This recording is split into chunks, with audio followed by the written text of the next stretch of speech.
I mean, I like the breakouts because it's what I've always done and it makes sense to me. And I do try to diversify my breakout systems because I do want the diversification on the entries and exits, but it's hard to do. And so I do value other methods, moving averages or momentum, things like that. They sort of look back over the past 12 months type momentum.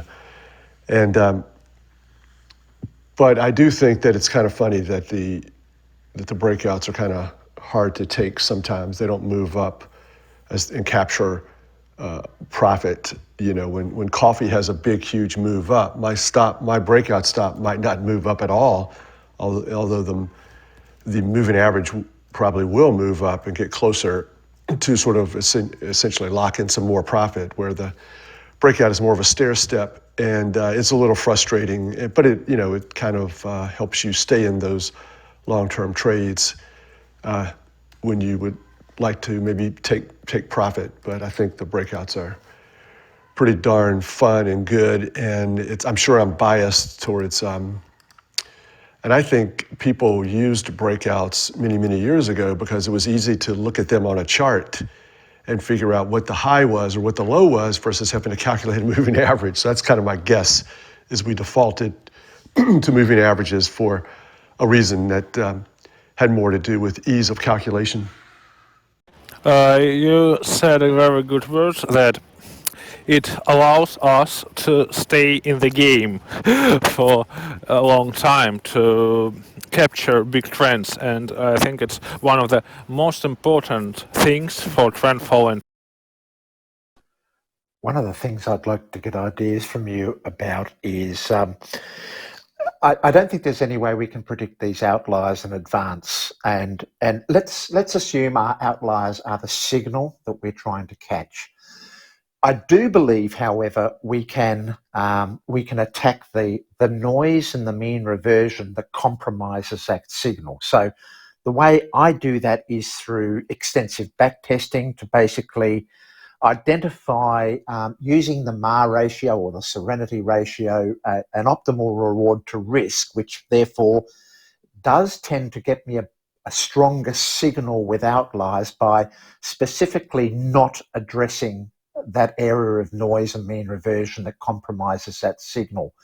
So I do that through a backtest method. I don't think there's any formula we can apply there, but it's certainly something where I think I'm cleaning up the signal by doing that, even though we obviously don't know what we're going to achieve going forward. I do think that some particular markets are noisier than other markets, and some particular markets have mean reversion more than other markets. And that's why, Jerry, you asked last week about why I mentioned AUD CAD is an instrument or a forex instrument that typically mean reverts. And I mentioned with Niels on the podcast that I see that it's because the Australian economy and the Canadian economy are very resource strong and very similar. And that's why we get a mean reverting signal. It doesn't mean there isn't outliers. There are outliers, but it's a very hard market to trade trend following systems on because of the level of mean reversion and also noise in that instrument. So that's where I tend to be a bit more selective than others, which say that I'll trade all the markets the same, because I am finding that different markets, based on their level of maturity, etc., have different levels of noise and mean reversion in it. And that's why something like Bitcoin, we've only got a 10-year history. It's an infant market dominated by a particular class of participant. Its signal is stronger for trend following, but a very sort of, some of the very mature markets have high levels of mean reversion and noise. There are still the outliers, of course, in them, but that level of noise and mean reversion does disrupt our signals. What do you guys think about that? I have two questions here regarding your statements. Two provoking questions, I'd say. Would you say that some markets are inherently more mean reverting than others, or that they are briefly, or I don't know, temporarily in a mean reverting state that could revert back to a trending state. And if that's the case, would you have any ability to tell if one state is going to transform into the other? Because if we don't, then I believe that the treating all markets the same would be the best alternative, wouldn't it? That's a very good point, Bruno. But look, I do believe that we can't time these things. But yes, there are certain markets that at the moment are noisier, have more mean reversion than other markets. So I do believe we need to treat all markets the same. We're catching outliers in all of them. But what that means is that our particular parameter sets we're using on our models need to be different for the different markets. So let's say we trade a broad class of breakout system with the golden rules of trend following applied to cut losses short, let profits run. That definition of what is short in cutting losses and what sort of ATR-based method do we use and the trailing stop, etc. I do believe that they are market specific in relation to the noise and mean reversion that exists in that market, which disrupts that outlier signal. Because some of the markets, I need a fairly wide ATR, and other markets it can be narrowed. And it's a bit like, if we go back over the history of trend following, in Jerry found in the 1980s, for instance, that he could trade fairly short-term models. We're talking about parameter sets here. We're not talking about we're talking about adaptation for the need to get a better signal, as opposed to adaptation for the need to manipulate or manage the equity curve. That's what we don't want to do. We don't want to manipulate or manage that equity curve, but we do want to get a stronger signal. And so I'm tending to think that the level of noise and mean reversion in the market means that our parameter sets might need to vary across different markets. Yes, but I think we do so. Not only I think. I just remember that Niels talked this in one of the episodes of Systematic Investor, that we do so. We do the general. We use general rules for all markets because we don't know the future of this market. So mean reverting market can become a trend following market, and we see it from time to time. So, and I think that doing some analysis on this, at least it makes our strategy too complex. At least for me, personally, maybe so. Richard, I understand what you're saying, but I actually think what you are doing is to some extent managing your equity curve, because by definition, by finding stronger signals, you're getting a nicer equity curve, aren't you? Yes, I could see that. Yep. But also he's getting on the back test, he's getting better trade stats. I mean, he's optimized for the trade stats, so that could translate into a better equity curve. So, okay, so we're in great disagreement on all of this, but because the problem that I see is that the beginning of all questions about research all begin with the same thing, and that is sample size. And so if we're going to trade the markets differently, we're blowing up our sample size. We can get the 1,000 of trade necessary if we treat every market the same, and the longs and the shorts the same, and we pick up those big outliers in that trade sample size. But we say to ourselves, well, we don't have to segregate out the large trades because we handled the large and the small, the winners and the losers, all the same, the longs and the shorts. Our expectation is the average trade profit for all the markets, and that's our best guess going forward. Like Oleg said, we don't know. And just to backtrack a bit, I remember trading this market,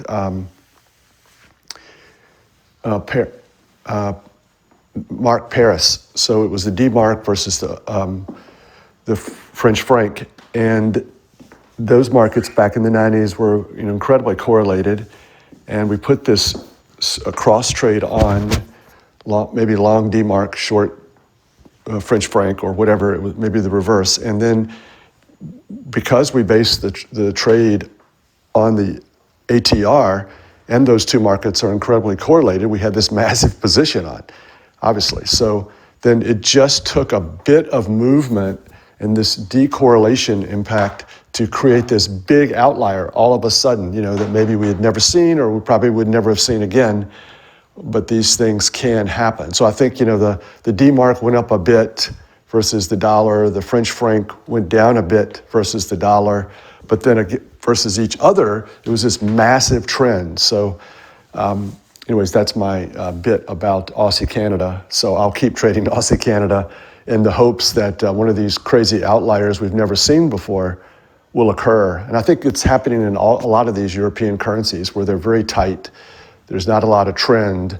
There's a lot of central bank manipulation, and then maybe the ensuing outlier there could be some big outliers in the future. But to get back to the topic, I would just say that I remember a very smart person saying to me, okay, this is his way of figuring out whether using different parameters or optimizing parameters on the markets, on each individual market, if this worked or not. So his basically, and this can be abused as well, but you'll get the sort of gist of the philosophy here, and that is, test out corn over the first 10 years or 20 years worth of data, optimize those parameters, and then use those parameters going forward on the next 20 years worth of corn data. And his suggestion was, those will not be the best parameters. The best parameters going forward will be the parameters that you determined using all of the data, all of the markets, and trading all the markets the same way. I like very much when a lot of high performance people say that such a thought that success always must be repeatable, and even if people are successful accidentally, they can lose all money, and so we must develop this quality of repeatable performance. We must develop it. We must keep it in our systems. And if we treat each market not individually, or individually, I mean, if we keep it individually, all markets, I think, for me personally, it's very complex to repeat the success in such. So I kind of fall probably in the middle, in a sense that I completely agree with Jerry. We want the largest set of trades to analyze. But I also agree with Richard that it's probably not optimal to trade everything the same. So wouldn't the solution be to do a little bit of everything? I discussed it with Rob at some point off air, and then we discussed it on the podcast a little while ago. And I think he's starting to implement this idea, because you would get an even bigger sample size if you said, okay, part of my risk budget goes to trading all markets the same. Part of my risk budget goes to using the same parameters but optimized on sectors. And part of my risk budget goes to optimizing these parameters on individual markets. So you get the largest possible set of data, and actually, true to the trend following philosophy, you get the optimal level of diversification across parameters as well. I think the problem with that is that it's not just diversification. The first step is not diversification. That's the second step. The first step is, this is legitimate. These are legitimate numbers. This is legitimate data and legitimate statistics. So incorporating any idea that is not going to hold up in the future, it's not going to be something you're going to want to trade in the future. So not saying that what you're saying is falls in that category necessarily, but I'm just saying, as a rule, isn't just adding some sort of diversification always good? No, it's not always good. I think adding things that subject you to large drawdowns and don't have trailing stops, they're not good. I don't care what the back test says.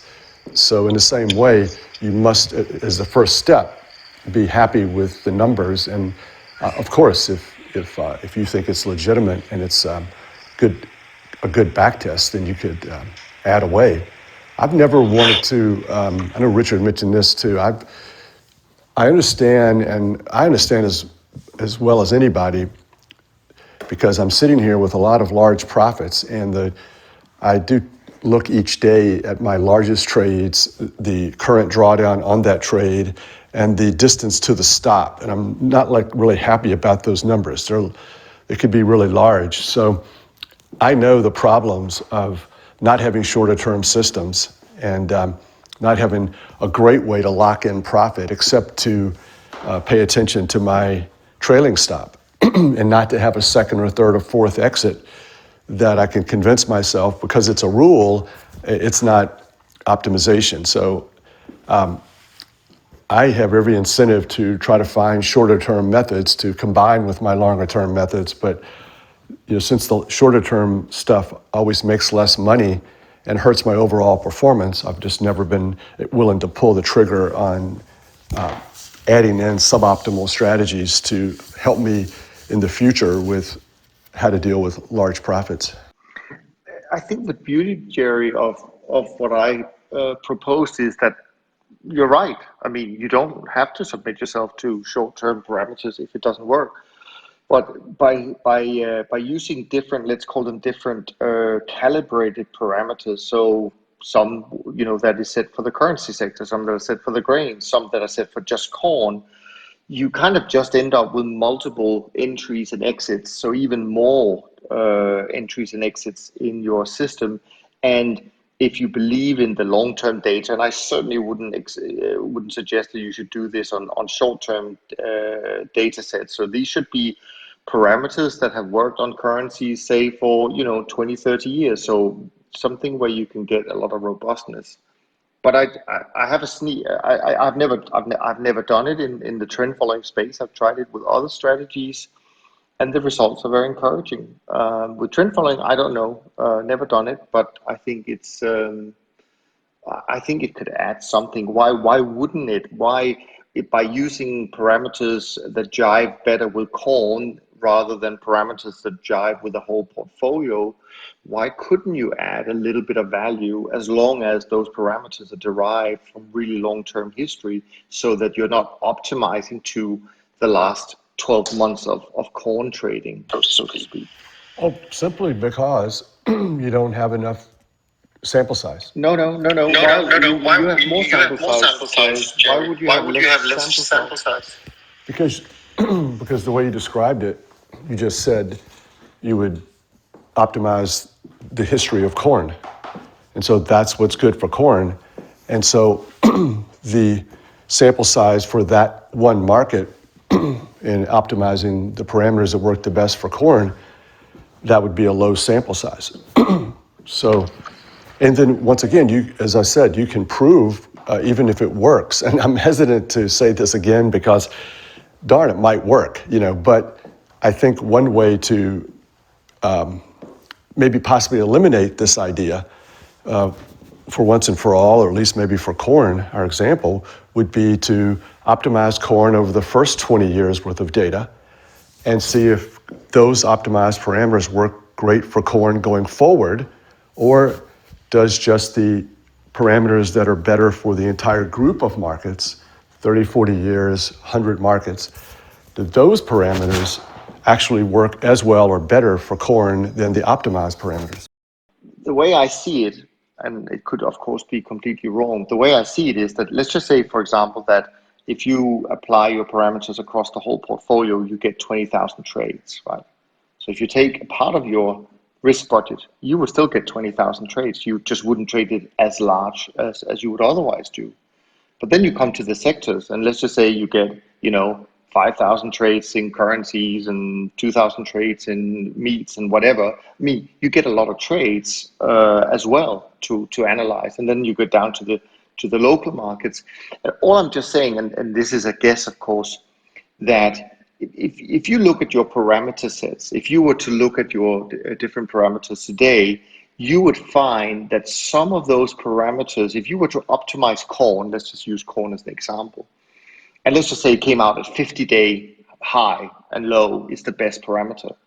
So what you'll see is that some markets in your total portfolio will be close to the parameters that work for the whole portfolio. Of course, that's the way it is.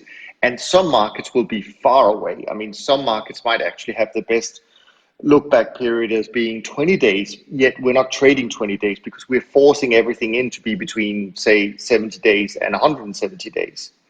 So my gut feeling is just that I think that you could, even if you could say that towards certain things you are quote unquote optimizing, sure. But I just have a sneaky feeling that it's not over optimizing. We're not overfitting here. We're just trying to let the parameters reflect a little bit more the rhythm of these sectors or the rhythm of these markets, which we know are there. And as I said, if you do it over long enough periods, then that rhythm is not overly optimized, in my opinion. But I'm not saying your idea about testing it out on 20 years of data and then applying it to the next 20. That's not a bad idea either, of course. Yeah, I think that we just don't agree. I mean, I don't think that these markets have a rhythm of their own. I think it looks like that. It's what makes sense to all of us. And I think that taking these things too far is going to can violate our primary goal, which is to make money when participating in these outliers that have never occurred before or haven't occurred in a long time, and make assumptions about what we're going to see in the future.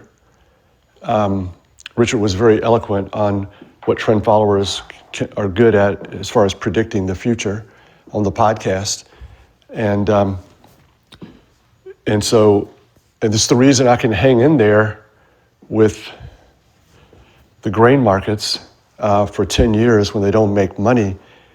And in this particular grain move in corn and beans and oil and Malaysian palm oil and canola and rapeseed, those are the big ones. Did I need to use optimized parameters? Those trades are not over. And since the markets are sort of dominated, since our performance is dominated by these outlier trades, and without them, we wouldn't have much performance. And trying to optimize on what was the good exit parameters for these outlier trades, which would really matter. And yet that's even fewer trades. Now we're down to 5% of all trades. A road that leads to nowhere. I think that that's why I try to be very, I don't want to take too much away from the back test or as far as patterns go. As for me, I like to understand why the strategy works, and I understand partly why trend following works, and I trust it. But I mean classical way of trend following trading, but I don't understand why one market is different. What the reason? I understand that it can be, we can see this fact, but what is the reason of this difference? And when will it change? Why will it change? And how must I react on this? What decision I must make when it changes, when I see some consequences? And I don't understand this, and I even don't know how to understand this in a good way, not only thinking that maybe of course I can read some books or listen to some interviews and I can believe that I understand the processes, but in fact I don't trust it without, it's only maybe like a gut feeling, but no, so I like in all processes, I like general decisions for a lot of processes in life, and as I said before, even when I look at weather charts, I see the same rules that we follow and use the same charts, weather chart, euro USD chart, and even mountains. And so I think when we use general rule, maybe it's can be more hard. Maybe if of course if we see 10 years flattish market and we trade it as a trend for us, it can be really hard from time to time. But we will be rewarded for this. And if I do something that I don't know, I don't. I think it's not a very good idea to do that. Look, one of the reasons I think that we probably do need to consider it is because whether we like it or not, we're actually not trading single markets. We're trading pairs. So when you're trading corn, you're doing it in US dollars. When you're trading soybeans, you're doing it in US dollars. You've got a pair arrangement where the US dollar sits effectively on the denominator of that trade. Yes, you think you're trading an individual market, but there's the US dollar facing it. When we're trading Forex currencies, I have a bigger problem over here in Australia because I might be trading Euro USD in Australian denominated dollars. So at the portfolio level, there is a hell of a lot of correlation which is going in because we're actually trading a lot of common instruments without actually realizing it. So this sort of this pair or this spread trade we're doing on every one of our markets that sits in our portfolio does create this significant correlation in our models, and it's actually a co-integrated relationship because if you're dominated by US dollar currencies, there's a strong degree of co-integration going on, which pulls you down. So I actually think that, yes, markets do have different behaviours because of this spread trade we're doing for every one of the markets that we exist in there. But I don't think it's not something we need to address from the outliers, provided we've got a trailing stop as opposed to a fixed profit target. Provided we don't have a fixed profit target, we've got a trailing stop. All of our trades are asymmetrically orientated, long or short, to catch those outliers. So the question then comes down to, what is noise and mean reversion doing? And that noise and mean reversion is an element that's being affected by this co-integration of our portfolios as well. That this co-integration is causing a degree of mean reversion in a lot of our models, whether we like it or not. So I don't know. I'm sort of the opinion that we do need to address noise and we do need to address mean reversion because that really conflicts on our outliers. Yeah, but the problem is how informative your sample is of the future. To use the example that Jerry just gave, if you take the 20 years of corn data, optimize your model for that, and then try to see if that's the best model on the 20 years following. Bruno, I'm not saying we can't predict the future. There's nothing we can do about the future, and the future relates to these outliers. But we certainly can say what is the level of the noise in the market. We're actually already doing that now when we place an ATR-based trade. When we're doing an ATR-based position size on our trade, we are reflecting a degree of current noise and volatility in the market. So it's implicit in our technique, even though we might not admit it. It's there with our ATR-based position size. So what I'm saying is that a backtest can tell you how that noise adapts over time. So wouldn't you like to sort of improve your outlier signal, even though we can't predict when it's occurred, we can't say what the future of the market's going to do, but we want to say the noise and mean reversion actually detracts from the outlier signal. It reduces that nonlinearity because of the detraction. So it means that we've either got to push our models out further. It's saying there might be an opportunity with system diversification to start getting that volatility compression earlier than we're actually doing with our models. We tend to be, I feel as though I could be fine-tuning it. I hate that word, but a level of fine-tuning to actually get a better signal earlier. Yeah, but that's exactly what I'm trying to say. If we cannot predict the future, how can we be confident that we can devise a system that looks at each market and tells us which one is more noisy than the other, what parameters are better in one versus the other. I tend to be on Jerry's camp here because I take a really modest approach on this whole backtest information that we can get. By the way, this week Rob had a really good post on his blog on the subject. I mean, Bruno, and I think we all agree that we don't know what the future is going to look like.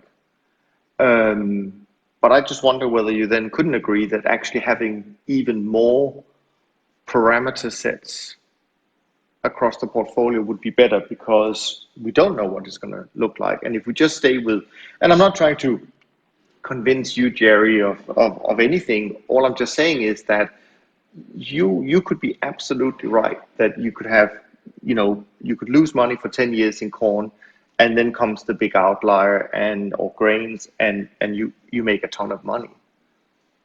And in what I'm proposing, you would make less money because you would have allocated that risk budget to other parameter sets that may not catch. They could even be better, but they may not. Let's assume that they may not catch those big trades when they arrive as well as. But what if they had made you money for 10 years? Then your equity curve would actually have potentially improved. You wouldn't have lost anything. You just would have distributed your profits differently. Oh, don't ever hesitate to try to convince me to look at things in a better way. Arthur convinced me in like 5 minutes to add the short-term interest rates back to my portfolio a few weeks ago. So some of these things I'm pretty sure of, but I can be convinced with a good argument and some good evidence. Richard has helped me refocus in some respects as well, and Derek, and just listening to people on this in the Clubhouse. So, but I would say that there's two different things. I remember listening to the podcast with I think it was either Niels and Rob or Niels and Richard, but and I wrote down that I need to weigh in on this subject, and I forgot. I can't find my notes right now, and I don't remember everything I wanted to say, but just to say that there's two different ways to handle this. And so from my point of view, there's a right way and a wrong way. So yes, Niels, you're 100% right, but doing this in the right way, yes, 20 different systems, 20 different parameters that have been back tested, and they deserve to be one of your systems, because when you look at all the data, these parameters work well on all the markets, the long and the shorts. And this is what I think most of us do. We have multiple systems. We trade a quarter of our cash or 10% of our cash if we have 10 systems with those parameters, but we trade all the markets the same with those parameters, and we split up our AUM in order to achieve this type of diversification. Now, the wrong way, obviously the way that Jerry doesn't do it is going to be the wrong way, in Jerry's mind, is to have multiple parameters like this, but instead of 1/10 of my cash trading 50-day high, 50-day low, no, it's going to be this sector, currencies 50-day high, 50-day low. Then the metals are the 75-day high, 75-day low. That is what I would say. The haphazard and inconsistent implementation of parameters that are derived from a large backtest where all the markets were treated the same is no good. Hey, I'd like to shift gears here. Rich, you just mentioned the problem you'll have managing the positions when your account is based on Australian dollars, and I've been thinking about this thing recently, because most of my trades are denominated in US dollars, but I'd like to add diversification to European markets or Australian markets or what have you. To compare with instruments in Europe, well, the euro volatility is pretty low compared to the instruments volatility or the price volatility. So I'm not a lot worried about this. But when I get to more volatile currencies, such as the Australian dollar, or even here at home in Brazil, volatility is pretty tough. How would you measure risk position here? Would you, I don't know, perhaps add the ATR of the Brazilian real to the instrument ATR, to the instrument you want to trade ATR? Would you multiply something? I don't know. How would you get this problem? Approach this problem, maybe. I'm probably not doing it the right way, but all I'm doing in Australian dollars is I'm treating each. So at any point in the now where I'm taking a trade, I look at my realized balance, I'm looking at an ATR-based method, and I'm applying a fixed bet. And it's the same in Australian dollars for all of the trades that occur around that point in time. Of course, as the realized balance changes, that sort of does change, and as the ATR changes, that changes. But I'm applying a fixed dollar risk over a period of, say, a month before I'd consider lifting that risk to sort of then recalculate on a percent basis of my realized balance what sort of 50 basis points is, and then it might go to $550 Australian dollar risk per bet the next month. I sort of do that on a monthly basis. So I'm weekly compounding, but I'm treating all of my positions in Australian dollars, the same bet size. Look, there probably is something I should consider in relation to Australian exchange rates, but I'm not doing it. But I'd be interested to hear what others are doing. I see. So you I don't know, your account is denominated in Australian dollars, and then you put a bet of, say, 50 basis points. If the price of the instrument you're looking doesn't move at all, but the Australian dollar goes completely off, you would end this position because of currency risk. Is that correct? No, I'm not looking at currency risk in Australian dollar terms. I'm just applying a fixed bet. I perhaps should be, but I'm not. Okay, thanks. It's interesting. This comes to a question. What we've been discussing is about this word adaptation. And for the life of me, I don't see... I know we talk in hard terms about keeping it consistent, keeping the parameter sets the same. But there obviously is a degree of very weak adaptation going on with a lot of guys here, changing to long-term lookbacks, etc. So is this a case of just a degree statement of what you're doing, a very weak sort of level of adaptation, or because sort of the methods that I deploy definitely do use a form of weak adaptation, because I do see the markets change over time. Not outliers, because they're anomalies, but I do see noise changing. I do see mean reversion changing.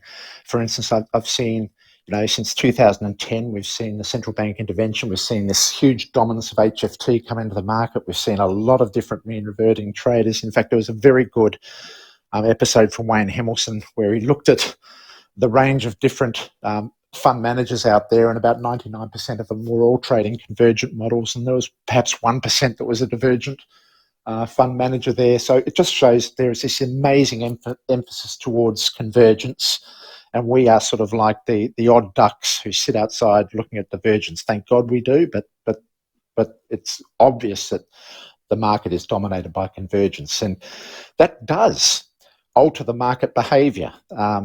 In that it makes it very hard to catch some of these good trends, because there's a hell of a lot of volatility in those trends. So I'd be interested to talk more about do we have any form of adaptation in our models? Well, I think the models adapt to the markets, the trends and the changes and the fundamentals but then do they adapt to the necessary changes that we should make in our parameters? Mine don't do it. I don't update my parameters very often. Once again, it just gets back to, are you going to overweight recent data? If I was very intrigued by the podcast where you talked about this, and I think Niels and Dunn kind of reminded me something similar that they do as well. I think Niels said that, and I couldn't understand exactly what you were talking about, but I'll guess and say that, or I'll say this is how I would do it if I really cared about changing my parameters as much as I probably should. I would just look at the 30-year back test, and then I would keep adding, each year to it. And so now I'm up to 35 years. Okay, if I started trading 5 years ago, so now I keep adding a year all the time to try to optimize my parameters. And I'm like, well, I'm thinking you're not going to change them very much. You keep adding this 1 year. If there's any reason to change based upon the markets changing, you're being weighed down by the performance of the markets in the 70s, 80s, and 90s. Gosh. So I think I would be left with this idea that I've got to overweight or start shedding past years. Okay, if I add 2021, then I'm going to get rid of 1980 or 1990 and everything before that. So I think that's a decent way of doing it. I just don't think it would move very fast and evolve quick enough if there was a reason to even evolve. Does that make sense? Yeah, that does, Jerry, and that's pretty well what I do. So I will look at when I conduct so I do this process annually, and what I'll do is I'll say, right, here are the golden rules applied to this particular breakout model. Now, I want to know what trailing stop I need in this model. I then go back whatever history I've got, 30 years for one market, and then I apply that also over 40 other markets. And it's got to be achieve across perhaps about 60% or 70% of those other markets, as well as the prime market you're ultimately developing this for. So that way I lift the sample size because each of my return streams might only have 10 trades over 30 years because I'm going for these outliers, but by doing it over 30 or 40 other markets, I'm lifting my sample size considerably through these alternate possible histories. Then when the next year comes around, so then what I do is I say, right, if they've passed that test, they are robust strategies. At that point in time, I'm just developing a listing of possible candidates. Then what I'm saying is, right, of those candidates that are already proven to be robust over an array of different alternate market histories and the prime market you're testing, let's now apply a 10-year look back and look at how it's performed over that 10 years look back. And then over that 10 years look back, I then say, right, let's filter out those that have been significantly underperforming over that 10-year look back, but they've already passed that robustness phase of the prior phase. So in other words, when they come out of that, they're robust as far as the first cut, but then I say there is a level of adaptation in it because over the last 10 years, trends might have changed marginally. It's picking up any of that noise and mean reversion that's impacting on that signal.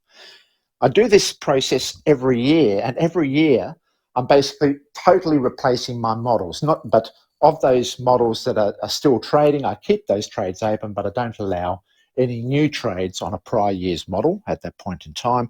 And then I overlay this complete set of new strategies, which are effectively now 31 years plus multi-market robustness, etc. And that, therefore, I'm not waiting to achieve drawdowns to decide when to change my systems. All I'm doing is I'm saying, right, this is a method where I'm embedding a bit of adaptivity in my models that might be effectively over a 31-year period at this stage.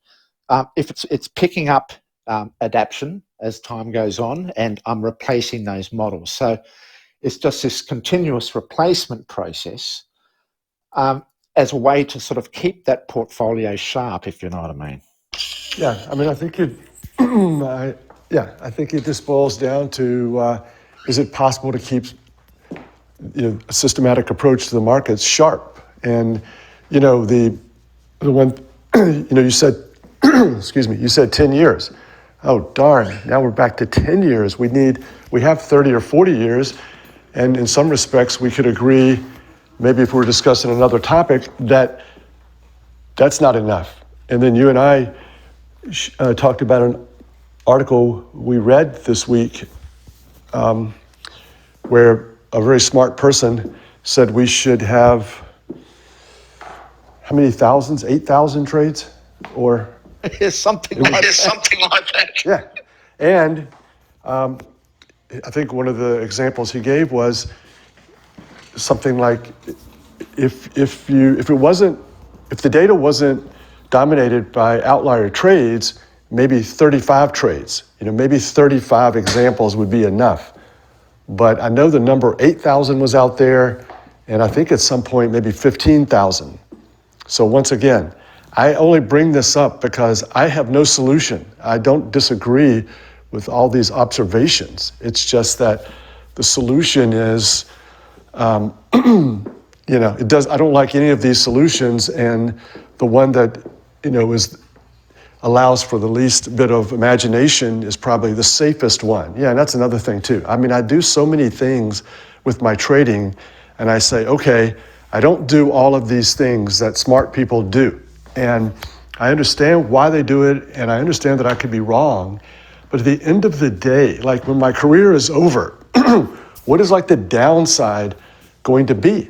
And I think by and large, the downside is going to be, if I followed my system, I will have bigger drawdowns than I should have had, than I needed to have. I won't miss any outlier trends. I'll have maybe a lower win percentage, a choppier equity curve. I will have created problems for myself that I need not have had. Vol targeting is wonderful. I should have done it. I should have optimized more. That was great. And so it's like a little bit of insurance, yeah. And so I'm taking in more insurance and more robustness, let's say. I'm over robust. I'm going too crazy about this. I'm too safe. Well, if you look at some of my returns, you're like, whoa, you don't look too safe a lot in a lot of your returns. But from now on, I'm going to be much safer.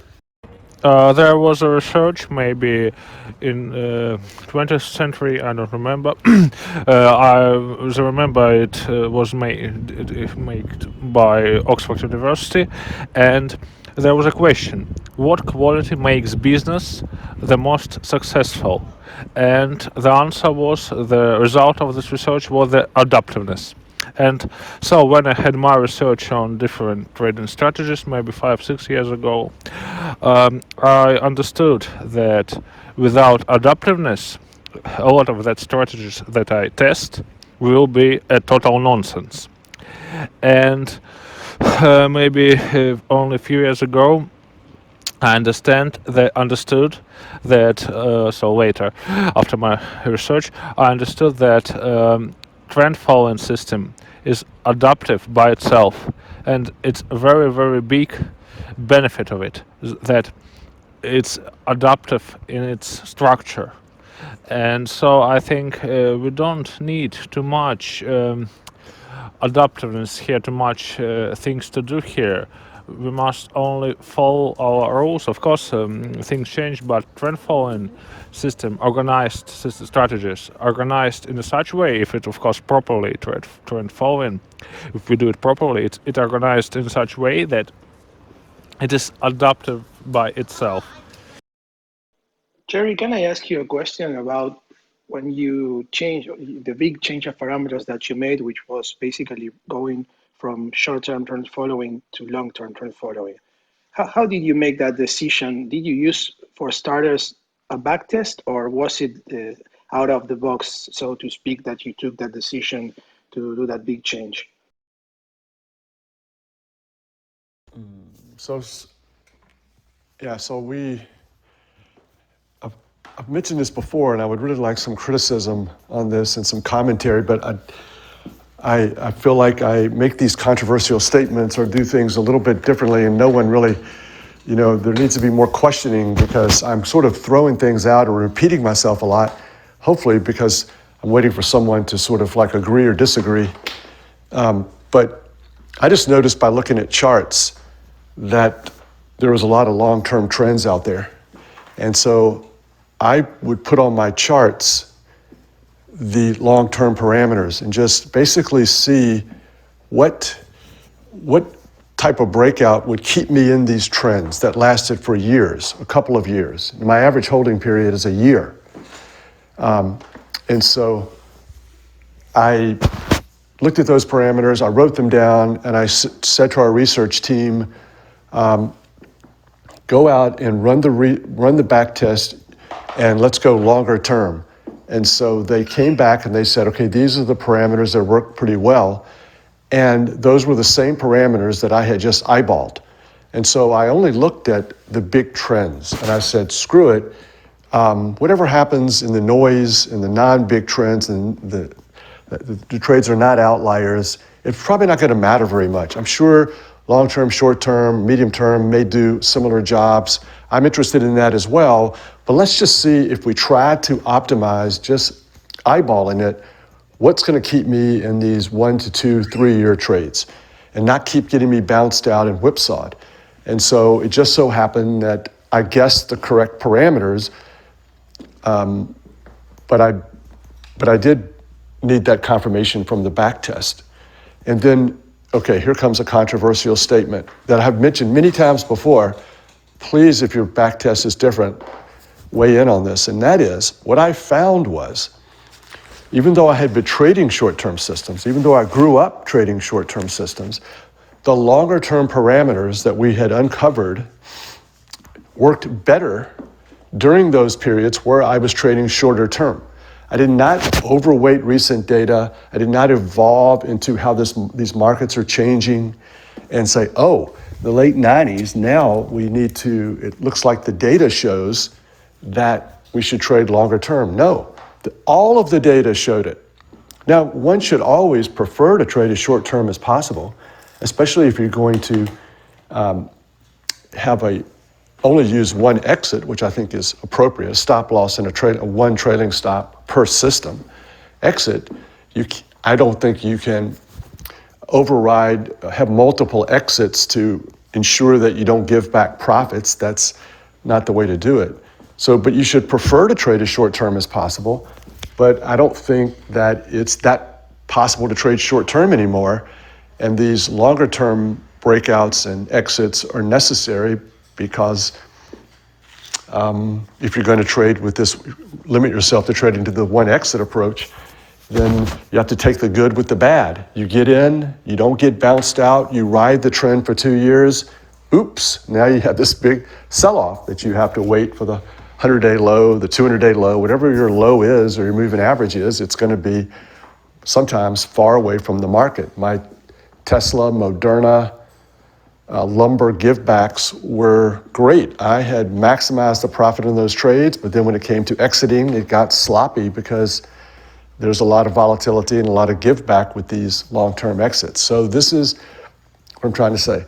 Long-term, over all the data, it works better than short-term, but I would prefer to trade as short-term as possible, but I just don't see it being profitable to go back to the old parameters. You're exactly right, Jerry. And the fact is that the way I understand noise is that noise effectively relates to a random return stream. When you get multiple random return streams, you get this, because they're random, they are uncorrelated with another random signal. So the more and more of these random return streams you get together, so as you step out from the short-term time frame, you start getting more and more random return streams conflicting with each other, and they're offsetting each other. They're reducing the noise in the signal. So it's natural that back in the 70s, you would have found that the long term were the better trends. However, you could apply at that stage short-term models because there was less noise in the market and less mean reversion in the market there. So yes, there was this optimal long-term trend that always existed. But what's happened is that we can't apply those same short-term models anymore. We've got to progressively, when you start catching those outliers, when the volatility expansion occurs, you need to step out to longer term timeframes to catch that volatility expansion. It's not saying that that's what I'm finding in my models, and maybe others are finding that as well. But certain other clever traders we've talked about are somehow able to find this volatility expansion that occurs in the short term, which I'm finding it very frustrating, because I can't see how to get that volatility expansion unless we use something like Derek's approach for the option overlay. But yes, I do agree with you. The long term was always suitable because noise is inherent, that there is more signal in long term data than there is in short term data, by virtue of the fact that noise cancels itself out as you step out into these longer time frames. Another thing that I have as in my desire to have as few rules as possible and to trade when it makes sense to trade. There's something happening here that I should be afraid of or I should be concerned with, is that I have two other rules that I implement that I think help me out a lot, help me sleep at night. One is, if I have a material sell-off in a market, I want to have a rule that not only pays attention to the time, the breakout, but the price. So, like I said, if I'm not going to give back all my profit in Moderna, I mean, I'm just not going to do it, even though my breakout exit could be essentially give back all the profit. So I'm going to say, okay, I've got a long-term exit here on the breakout for Moderna, but then if Moderna just has a monster sell-off from the peak, I will have a rule that will preserve some of that profit. I know, just parenthetically, I wanted to throw in, I'm pretty sure you don't believe in this, Richard, but once we get I guess another way of looking at it, which I firmly don't believe in, but if you encourage me to believe in it, maybe I would, is that once we get this outlier, once we get this 500 ATR profit, and we've been successful, can we now violate all of our rules and have a new stop exit that preserves all that profit? Now it's the 20-day low or the 50-day low. And so I think probably the answer is no. But, but then my second rule, which is the best rule ever. This is a rule that everyone should use, and this is the greatest rule ever invented.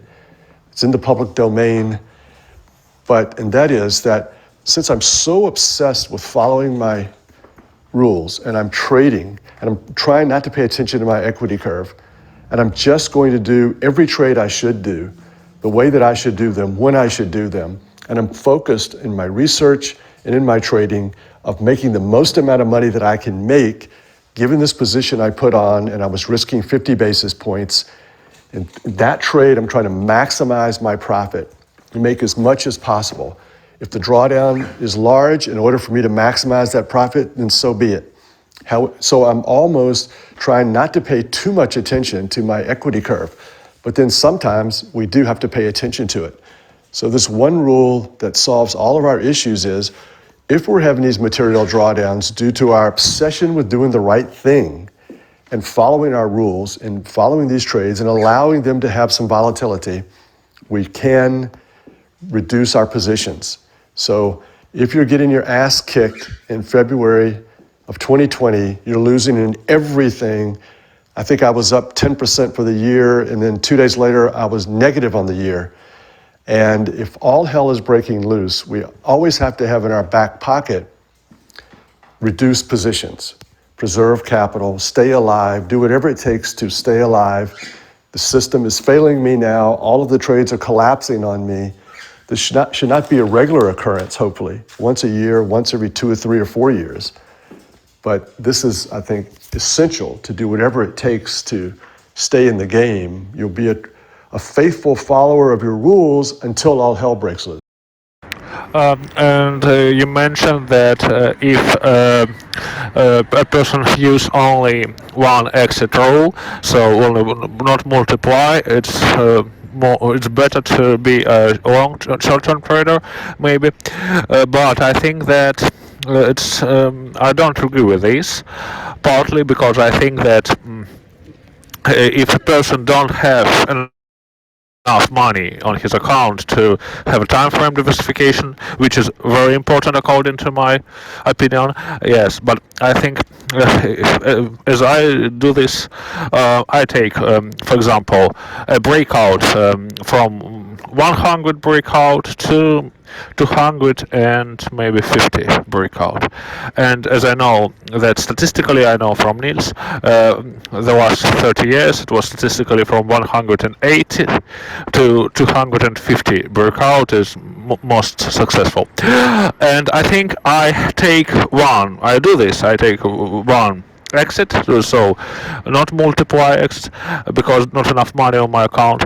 And but the nearest, I take the nearest breakout from this range from 100 to 250 and trade it. And if my trade is a losing trade, I trade another nearest breakout. For example, my first trade can be 120-day breakout, and if it is a losing trade, my second trade can be 180 trade breakout. And I did a little research on this topic, and I think it's okay, and I think it's better. Maybe I'm wrong. I don't. Maybe, but I think it's better than being a short term because I think performance will be better if doing such in a such way than being a short term. My own opinion. So, Oleg, just unfortunately, I have to run off soon. But just to clarify, because I couldn't hear the parameters you mentioned or quoted me for. But I think what you're referring to is that we did a study just using one kind of trend following, so not necessarily what will work for Jerry's approach or Rich's approach or any other's approach. But this kind of trend following certainly suggested that most of the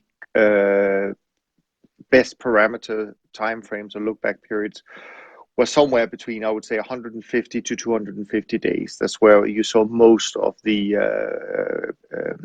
annual returns with the best look back period. So, hello, this is Marcus from Estonia, Europe. I have a question about the stop loss. Like, is there a deeper philosophy why you have an initial stop loss besides the trailing stop?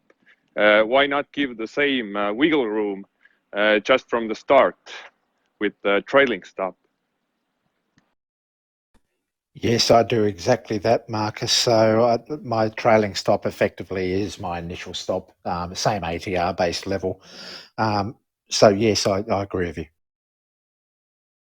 Okay, so I would I would not do that, but I know a lot of successful trend following traders who do that. But so the problem with doing that, in my mind, would be it's not the real ATR. Yeah, it's not the real ATR. So if and so I want to use the real ATR for every market, and I'm using ATR as like my currency. So it has to be a good number, a precise number, a consistent number. And so it is the average true range over the past X days, and not, I guess it would be entry minus trailing stop low, and then divide by 5 if that's the number of ATRs you're kind of wanting to risk, or that's sort of how I would look at it. But yeah, the ATR calculation is not consistent if you do it that particular way. But by the way, I want to say one important point that Jerry said before in previous episodes, maybe that stop loss must not be too close to price. It's very important to know. Yes, with that trailing stop, I'm using an ATR based trail. So as soon as you take your position entry, there is an ATR calculation based on, say, the last 30-day look back to determine where to place that initial stop. every consecutive move beyond that, you're effectively trailing a stop, but you're not allowing that trailing stop to go backwards. So if, for instance, the ATR expands on me, I won't move my trailing stop. But if it compresses on me, I will move my trailing stop in the positive direction of the trend. So it's sort of creating this point of exit at all points that never backtracks, but is always steadily following price. But when you do get these exponential trends, of course, it does trail a long distance away from it, which is the inevitable problem we have when the trend ends. So, yeah. Oh, sorry, I misinterpreted Richard's description. So yeah, I understand that.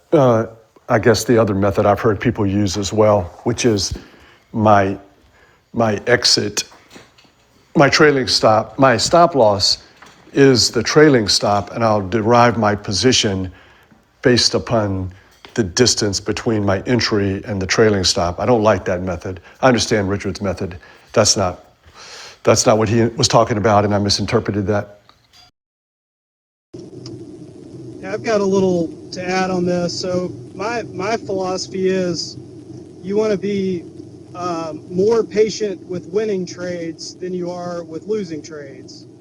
And losing trades tend to show themselves sooner, so they tend to have more adverse price movement after entry than a later on what will be a winning trade. And I've done some research on this using excursion analysis, and basically a losing trade will show itself pretty soon on after putting it on, so you can have a tighter initial stop. And then once a trade begins to move in your favor, you want to give it some more room, because while volatility can expand with the price movement, you want to make sure you're giving it enough room so you don't get knocked out prematurely and you stay in the trend as it continues on.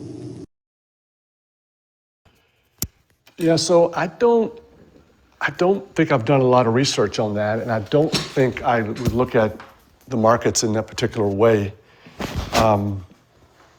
I don't have the idea of wanting to know that information and fine tune it and have that in my brain. So I have my stops in place, and my trailing stop and my stop loss, and I don't really care to know too much more about the characteristics of the winners and the losers.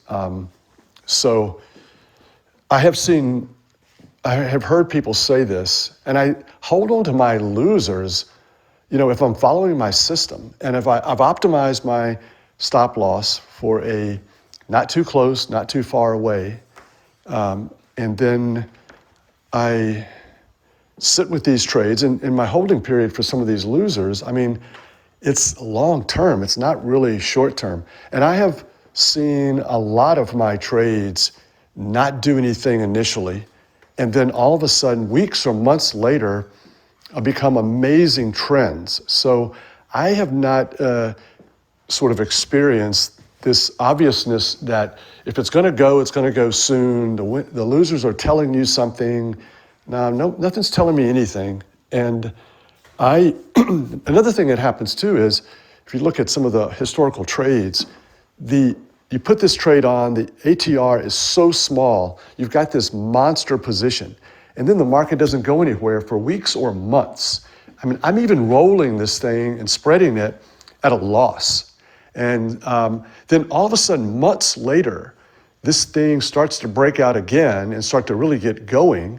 But if I had gotten out of my initial entry too quickly, or before this, my new position, yes, I wasted months in this position. It went nowhere, but now the ATR is much larger. So I have this outlier the market is going and it's becoming a big move, but part of this creation of this outlier is because I put it on when the ATR was so small. And so abandoning that initial entry because of boredom or because it's not going anywhere, and having a shorter term exit or quicker exit on the losses has kind of screwed me on this still nice trade, but it could have been so much larger.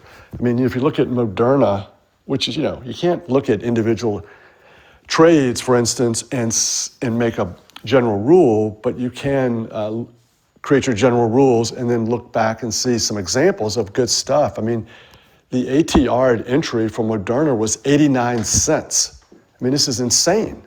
It's so small. And so I think my System 1 has this gigantic position in Moderna, and it's made so much money, whereas System 4 of mine, it's okay. It's a really nice uptrend. But I think, I haven't experienced this idea of trying to get out of my losing trades quicker and get some sort of information from these patterns. By the way, I like very much this situation. I had my research on this topic a few years ago, maybe 5 years ago, when I understood that when it's a flat, so in the drawdowns, we have a small ATR, and it's easy to explain why. And so when the trend begins, ATR stop begins to be bigger, and I really like this quality of trend following strategies. I like this work. So for me, speaking about Moderna and equities in general, last week I was speaking with my father about trend following and buy and hold, and he was saying that buy and hold, you are guessing that equities will grow, that people like Jeff Bezos will appear every now and then, etc. And then he asked me, "What do you guys guess it's going to happen in the future?" And I think it has to do about what we spoke today. And one thing that I really think we guess about the future is that using stops will always work. But what's the other thing that we are guessing about the future? That there will be trends or there will be outliers? Is that the main guessing or the main thing that we believe?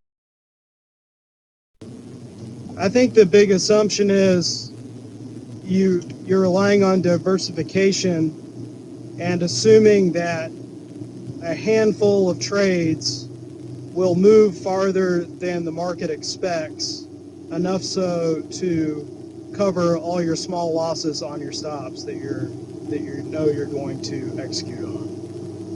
It's kind of my way of looking at it. And you don't know where they're going to come from, so you have to follow as many markets as possible and take every signal that comes, not knowing whether it's going to work or not. Marcus here. Thank you for the ideas. It's just for me, if I eyeball the charts of my quantitative trend following model, I often see that the higher high, higher low kind of movement is captured pretty well with my ATR quantitative approach, and that is why I don't use an initial stop loss, but put on the trailing stop from the start, because this matches with the idea of I'm in the position, let's say in an uptrend, until the higher high, higher low is valid, and I don't get out before I see like a lower low on the chart. Yeah, I remember doing this research and using an ATR and then running the research without a stop loss, and I got basically the same results. In fact, the results are a little bit better if you don't use an ATR. And but of course, there were some large losers, 10, 12, 15 ATR losses, but the average came out to be about the same as the optimized ATR to use, the number of ATRs to use for a stop loss. So But if it's equal, then we'll go ahead and use the stop loss because we could see things in the future we've never seen before. But Richard corrected my thinking on this by adding in this idea that we are eliminating positions that aren't going anywhere in order to bring on new positions and keep our risk at a lower level, which I really like that whole idea. So I'm a big fan of the stop loss for those two reasons. Even though the back test says we probably don't need it if you run the back test and if you look at your total profit, et cetera. Hey guys, this is Avi. I think that last comment, I tend to agree with that very much. By using the stop loss, it gets rid of the dead weight out of the portfolio, and then you're recycling that capital into a new trade that's showing a positive trend or a trend that's breaking out in your system. So I definitely agree with that comment. Yes, interestingly, the trailing stop and the stop are to stop adverse trades going non-linear. So keep them linear. And then worst case scenario is this linear sequence of losses, and our best case scenario is these non-linear outliers. So we're asymmetrically positioning, but definitely the initial stop is not as good as the small bet size for protecting adverse risk during highly volatile times, but it is a case of eliminating the risk that lies in your portfolio, removing what we call any warehoused risk or the possibility for any return streams in that portfolio to go adversely non-linear on us, and therefore freeing up capital and just continuously releasing risk steam from the portfolio rather than letting it build up to reach these uncontrollable levels that we fly towards risk of ruin if we do something like that. It's interesting, actually. I posted the other day it was a tweet from, sorry, it was a web links from a guy called Jez Liberty, who used to always sort of evaluate the performance of the trend following fund managers in a regular blog. I don't know where Jez has gone now. I know he's over at Wisdom Trading, but anyway, what he did, he was referring to David Harding's work, which I believe was referring back to Tom Basso's work in relation to random entries into trend, and he conducted a fairly thorough research exercise in 2011, I believe it was, and it still shows strongly that random entry, provided you've got your ATR-based trailing stop, no profit target, and even on random entry, it's pulling out some pretty stunning returns. And he also showed that with this more and more diversification, we get always a positive improvement in our compound annual growth rate versus our drawdown, just through this continual increase in diversification, which sort of goes against the notion that about this drop in marginal benefit of increased diversification. It was an interesting post. I was just wondering if any others had looked at that and had seen it as well. I've seen that one. I met Jez in New York once. I think I happened to be up there. He happened to be traveling through New York. I think he is from France, but I haven't kept up with him, and I do miss his emails as well. But he did a study once that I thought was pretty interesting because it was about the turtles, and then once the old turtle rules got out, he was able to understand that and do a back test and a study. And it basically was using these shorter term methods and high leverage.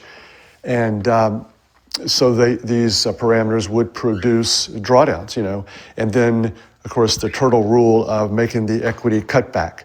So if you, trading very large and short term, this does have a tendency to produce massive drawdowns.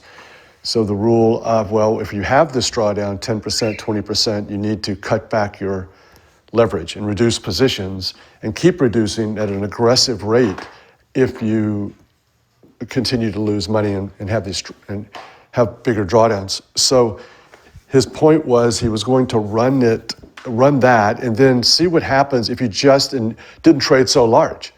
And so the results were, if you just traded smaller, you would make more money versus, because this cutback, this equity cutback based upon risk are trades that are not system trades.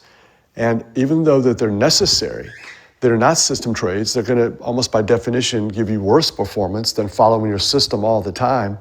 So once again, it was the lesson of follow your system, trade with moderate leverage so you can do all the trades the way you're supposed to, and infrequently, not like the turtles every month, but every 2 or 3 years if things happen, unfortunate losses occur, they get bunched up together, your capital's getting crushed.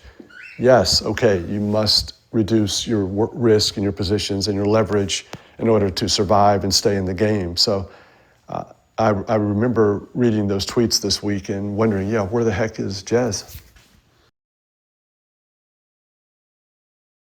It's interesting. What you're talking about is this need to cut back is a need to eliminate the aggressive drawdown that exists in our equity curve. And the reason we do that is to achieve these more powerful geometric returns. And that's this compounding effect. There is actually, we find our trend following models actually, our trend following systems are the means to get the benefit out of compounding. Because with catching the outliers, we bring the compounding effect forward with these massive accelerated nonlinear outbursts in our equity curve that fly up. That brings forward compounding. And we also find that by risk management processes and only sort of cutting off that adverse left tail of all of our trades and only sticking within the linear regime, is that our drawdowns don't sort of cut our legs off in relation to compounding, because a big drawdown, an exacerbated drawdown, 60, 70%, 80%, that really does influence that compounded return over time. So, yeah, I agree with Jez. I was also going to say that the post about diversification where he did that random test where he built portfolios of 15, 30, and 45 random instruments, and as he diversified, even if it was randomly selected, the output, the results were much more robust. That was one that he wrote that goes for the topic of the diversification. Yes, I love that graph you put up there, Andre. It was fantastic.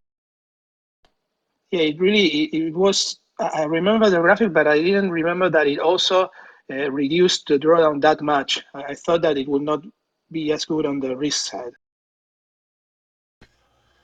All right, Derek has joined us. Good morning, Derek. Or good night. Good evening, Derek. Hey guys, thank you for letting me in. Sorry I'm late. How did you end up after the battering last week from all of the questions, Derek, on your option overlay? I think it was good. I honestly have been thinking very seriously, personally reflecting on what you guys said, because obviously I trust you guys. You guys have a lot of experience and being open to the other perspectives. And obviously I always have to be open to the fact that maybe I'm wrong. I still haven't necessarily come to a conclusion on whether to continue to pursue my kind of, I don't want to say twist on trend following plus long vol, or however you want to put it together, or not. But it seems like I have to take a decision.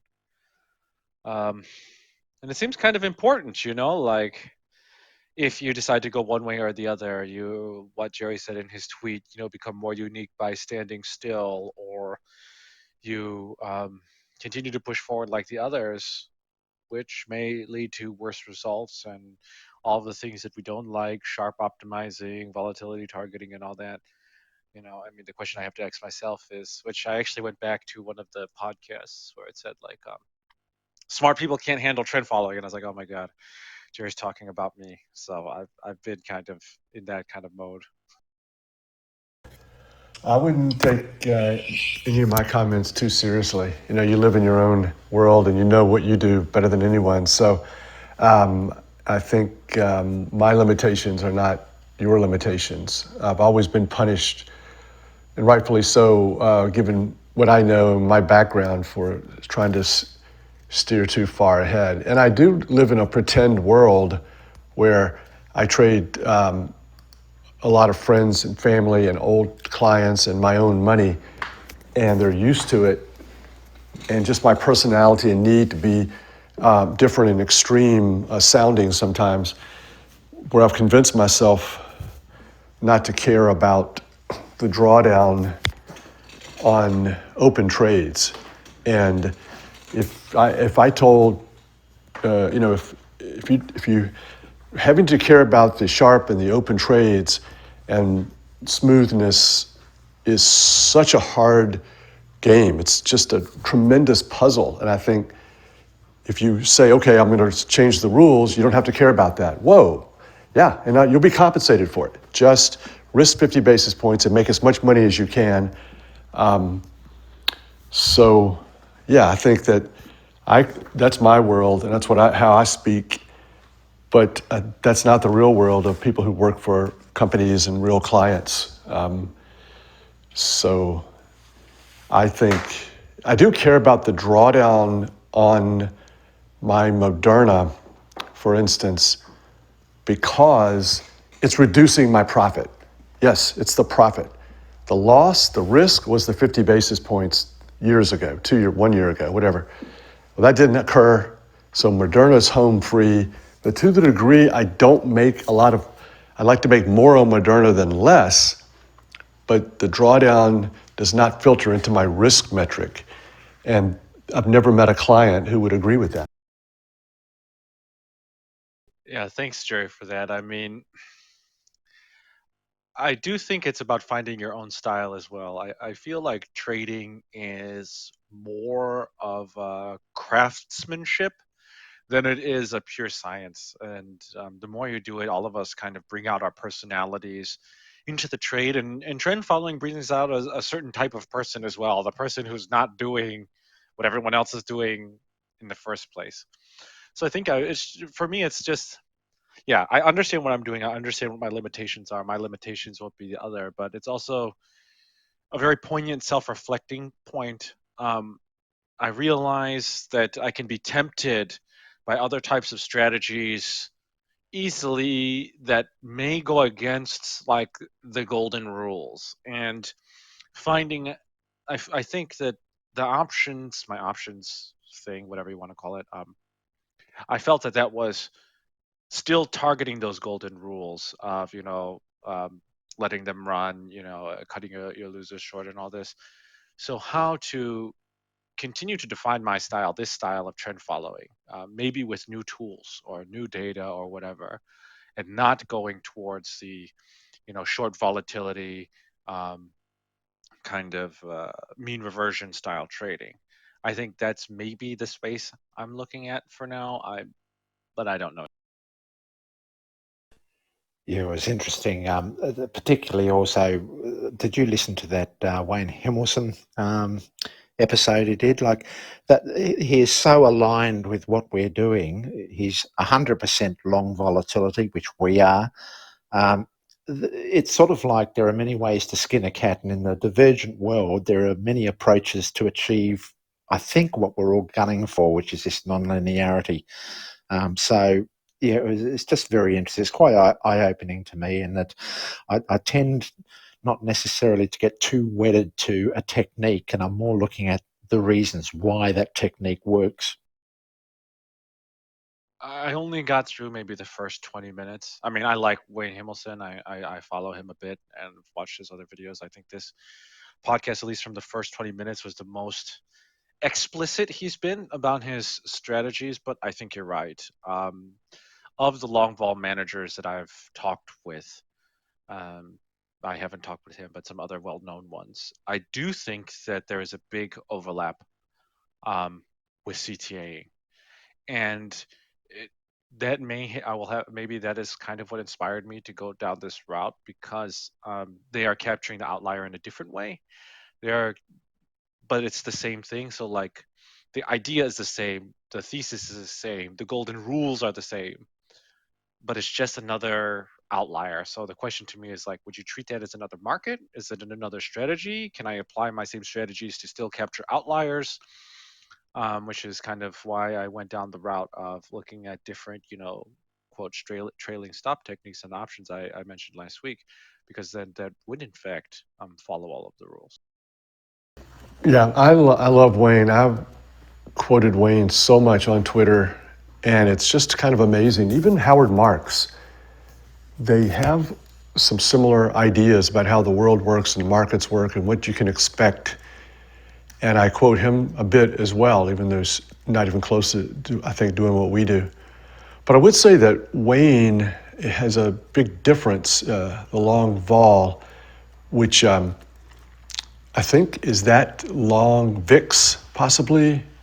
But anyways, Wayne has a different idea in that Wayne wants to eliminate that drawdown in the S&P for his clients in February of 2020.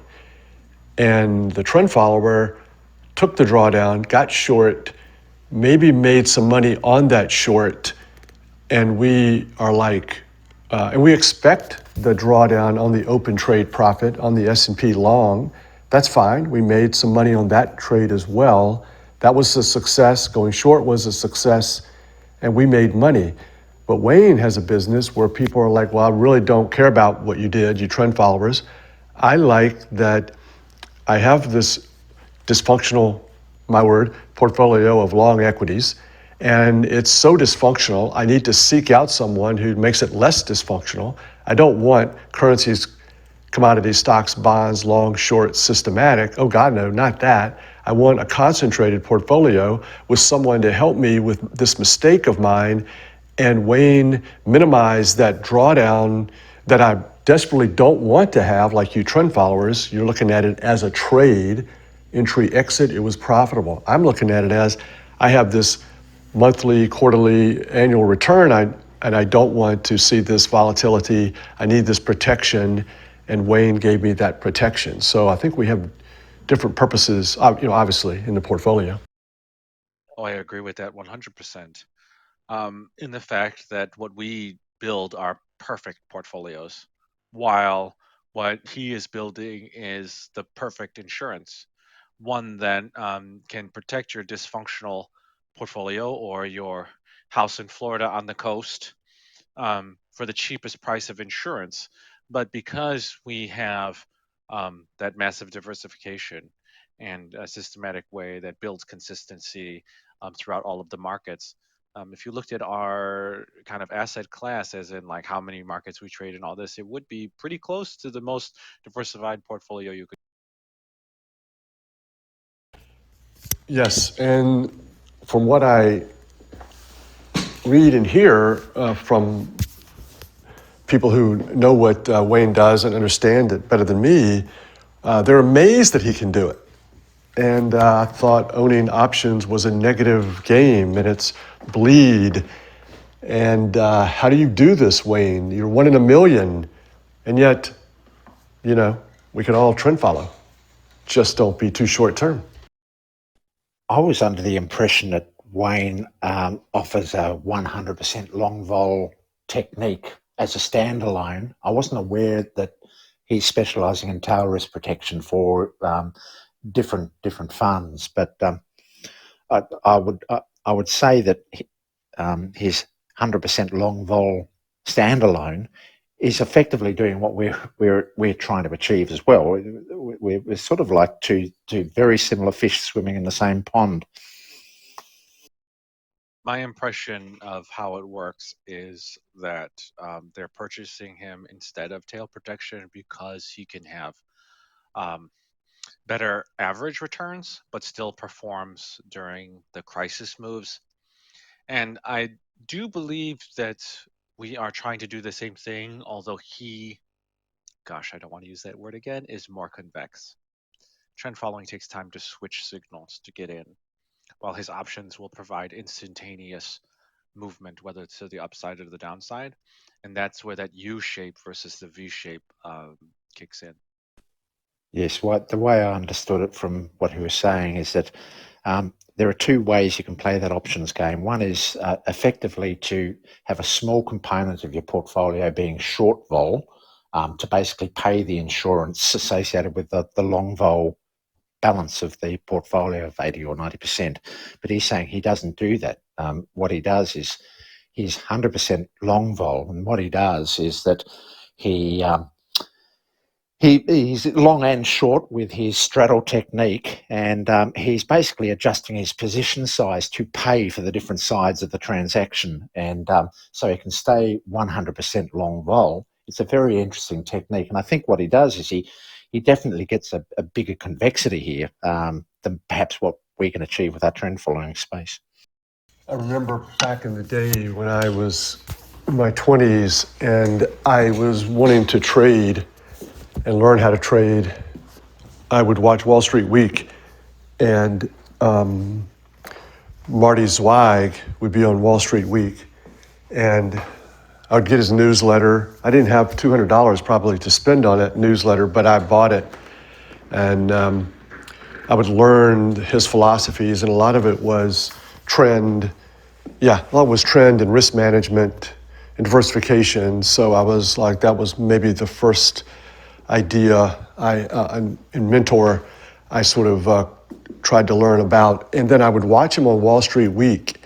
And here was this smartest guy ever who was so humble and so normal. And and I think Wayne is the same way. I mean, very few people on Twitter, people love him on Twitter because he's so patient and nice and smart and humble. And yeah, you know, there's people on Twitter like who have, like I've tried since 2009, I tried to grow my Twitter. So I'm up to 22,000 people. And then, but it's a struggle, and I've tried different methods to grow my followers on Twitter. But people like Wayne, you know, I see them start with 1,000 followers, and then just by tweeting and befriending, and they all of a sudden start to grow in a less manipulative way than I tried to grow my Twitter followers. But yeah, he is just a comfort almost in the trading world, and the poet of trading. Yeah, I also want to say that I don't understand what Wayne do in his trading, and I don't have such a target to understand this because it's not my way of trading. But I can say that he is talented poet and talented writer. He has a writer's talent, and maybe if he will start write books, he will be very, very. These books be very, very interesting to read.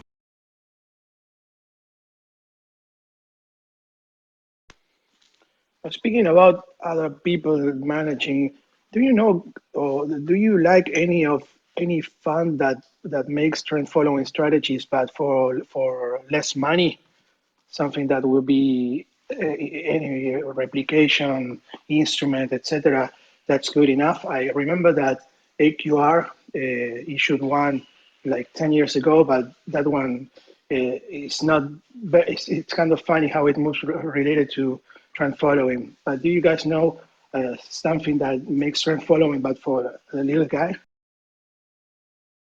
Niels and I are about to release this serenity allocation method as a method of perhaps for a smaller investor to be able to gain exposure to multiple trend following funds. But I think we've got down to a limit of say 500,000 to achieve that. So it might be beyond the scope of many, but at least it, you know, some of the trend followers, the entry is just absorbent. That just means they're only applicable to wholesale investors. So yeah, it's a good point. They're mutual funds. Dunn has, I think, a mutual fund. Chesapeake has a mutual fund. There are ETFs, trend following ETFs. escapes me the name of them now, but you could probably find it if you Googled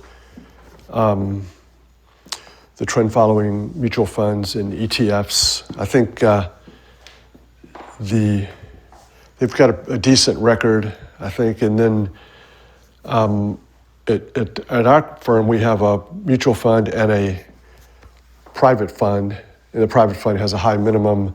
The mutual fund doesn't. The fees in the mutual fund are higher, unfortunately, and it doesn't have the freedom to trade as many markets or Bitcoin and single stocks as I do in my private fund. So it's a little downgrade, but some people, I mean, we'll have clients come to us and say, we want an investment, and we'll say, okay, well, you should invest in the private fund because it trades Bitcoin, it trades single stocks, and it trades palm oil and lots of exotic different markets. And they'll say, no, I want plain vanilla trend following with indexes only, no Bitcoin, for God's sake. So I choose the other one. So, but I think they're out there, and they've all, and then you have Eric Crittenden's fund that is maybe roughly half long stock index all the time, and the other half is managed futures or something like that. It's a blend X, I think is the symbol, or is the name of the firm, or Standpoint Blend X, and so that's the latest little gimmick, that you take the managed futures program, you pair it with a very healthy, long only all the time stock index, and then that has obviously done pretty well recently. Thanks. I saw the curve of your fund, Jerry, and it's very similar to the program. It's a great product in terms of it's pure trend following. I didn't notice in the last years that much of a difference, although they are different.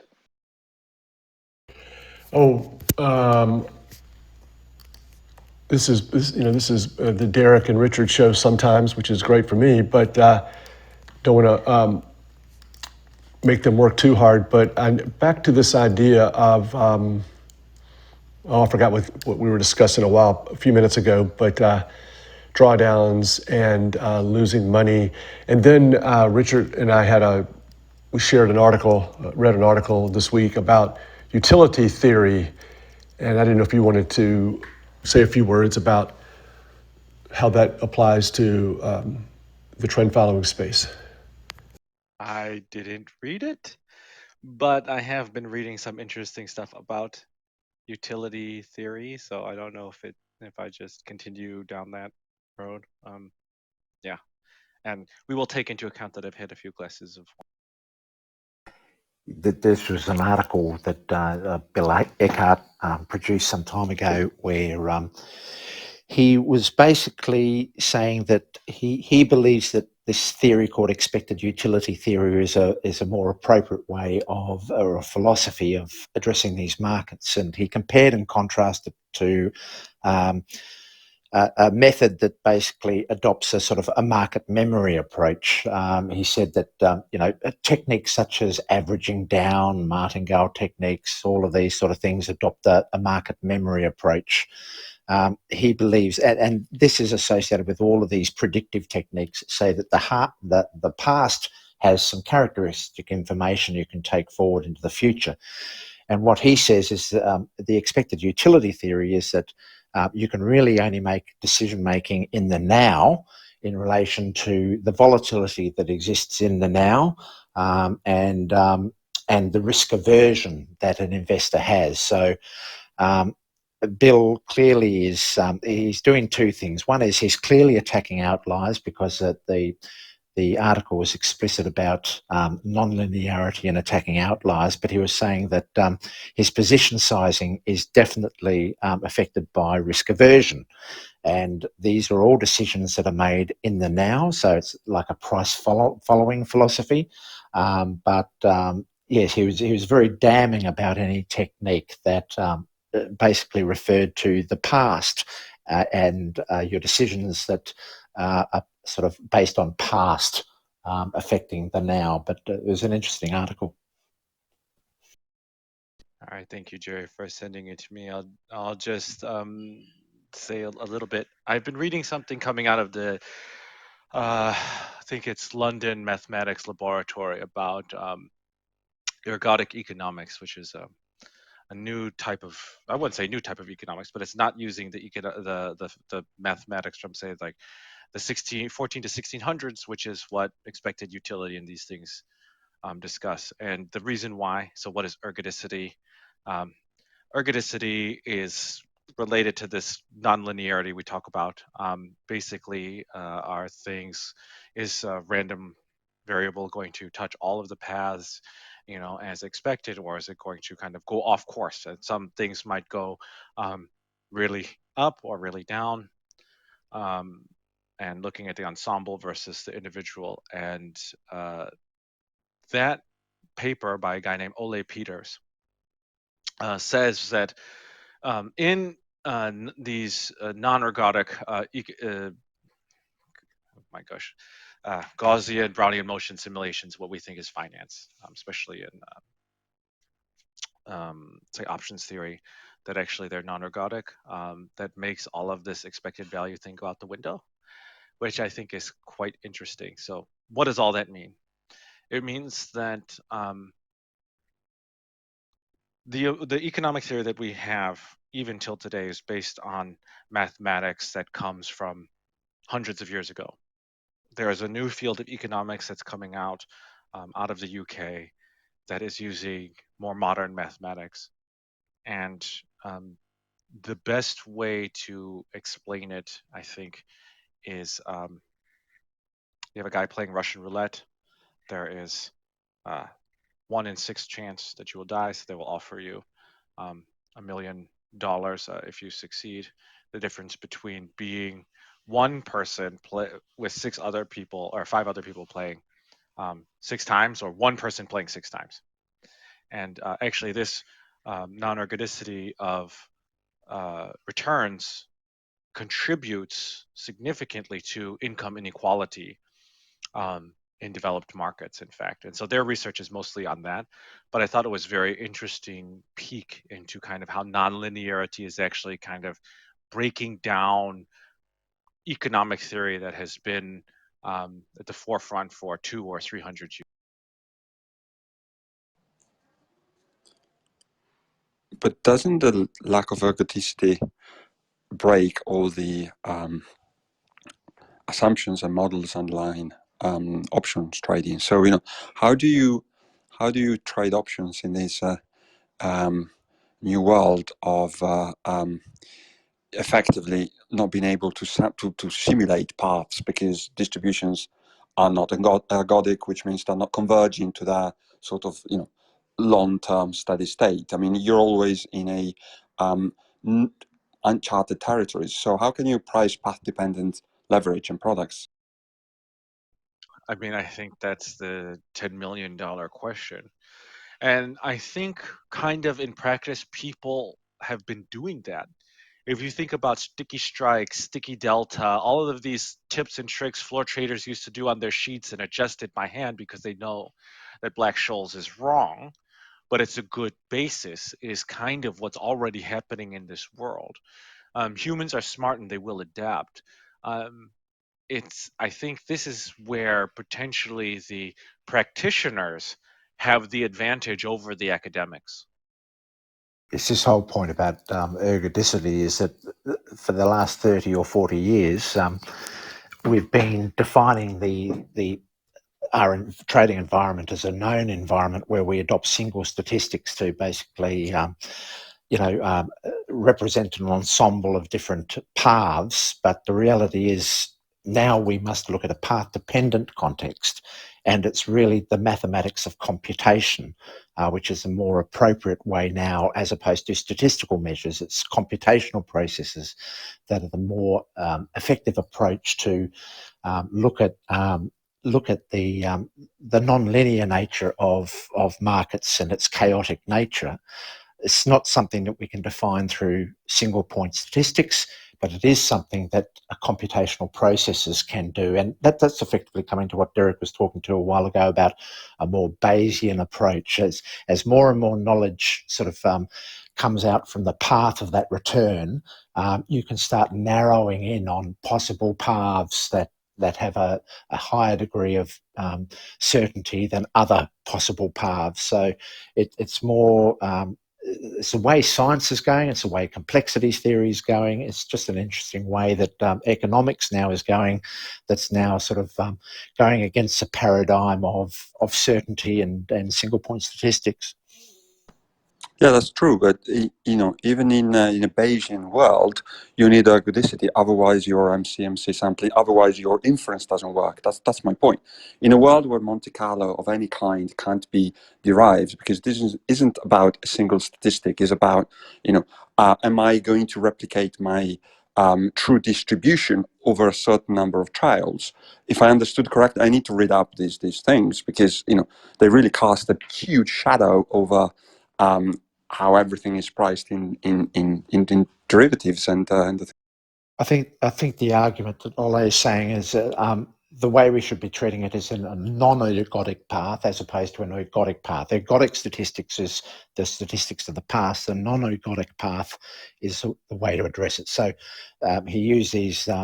He showed how all of these random series decay over time, which is different to the ensemble approach, which is an ergodic process, which looks at an ensemble array of statistics from plus infinity to minus infinity, because in our finite world where of capital and investment, where zero is what they call an absorbing barrier, there isn't this lower infinite bound. It goes to zero, and all of the paths converge towards that 0 point over the long term, which is sort of a non-ergodic process. As for me, I want as much data, as much statistic as possible, of course, as all we, I think, want to see. But as I said before many times, I must understand, maybe partly, but the main reasons why the system, the strategy, the philosophy works. We are speaking about trend following now, and of course, I also speak about trend following. Understand why it works, and I have answers for myself why it works to believe in my system. And of course, and if I, for example, if I had a statistic for 500 years, another strategy, I I don't know how the strategy works. What is the main principles? What is the structure, which is based, which is the strategy is based? I can't trust it because the future can be very different from the past, and we all know this. And the future environment, for example, Niels said very good words that um, artificial intelligent phones can blow up when environment will change, because they deal with the past, not the future. And we transformers deal with the future also, because transformer systems are adaptive. And for me, statistic is of course a very important part of research process, very important. And in fact, I don't know how to test the system without statistic, but I must understand the base philosophy of the strategy. Look, what it's saying is that in the real world, there are constraint barriers applied to every complex system. These constraints actually affect the path. So as opposed to a statistic where you're coin tossing, where you get 50% tails over the long term and 50% heads over the long term, in a real world system with finite levels of capital, where you have a zero lower bound of that finite lower capital and you've got an infinite upper bound, there is a constraint boundary of that zero. And what you find, because of the as opposed to an ensemble where you can get a statistic that says 50% of the times I'm going to be right or wrong, the reality in the world is that that absorbing barrier of zero means that you can't get that lower expression or that negative infinity of that ensemble. So over time, over large sample sets, they all hit the zero absorbing barrier.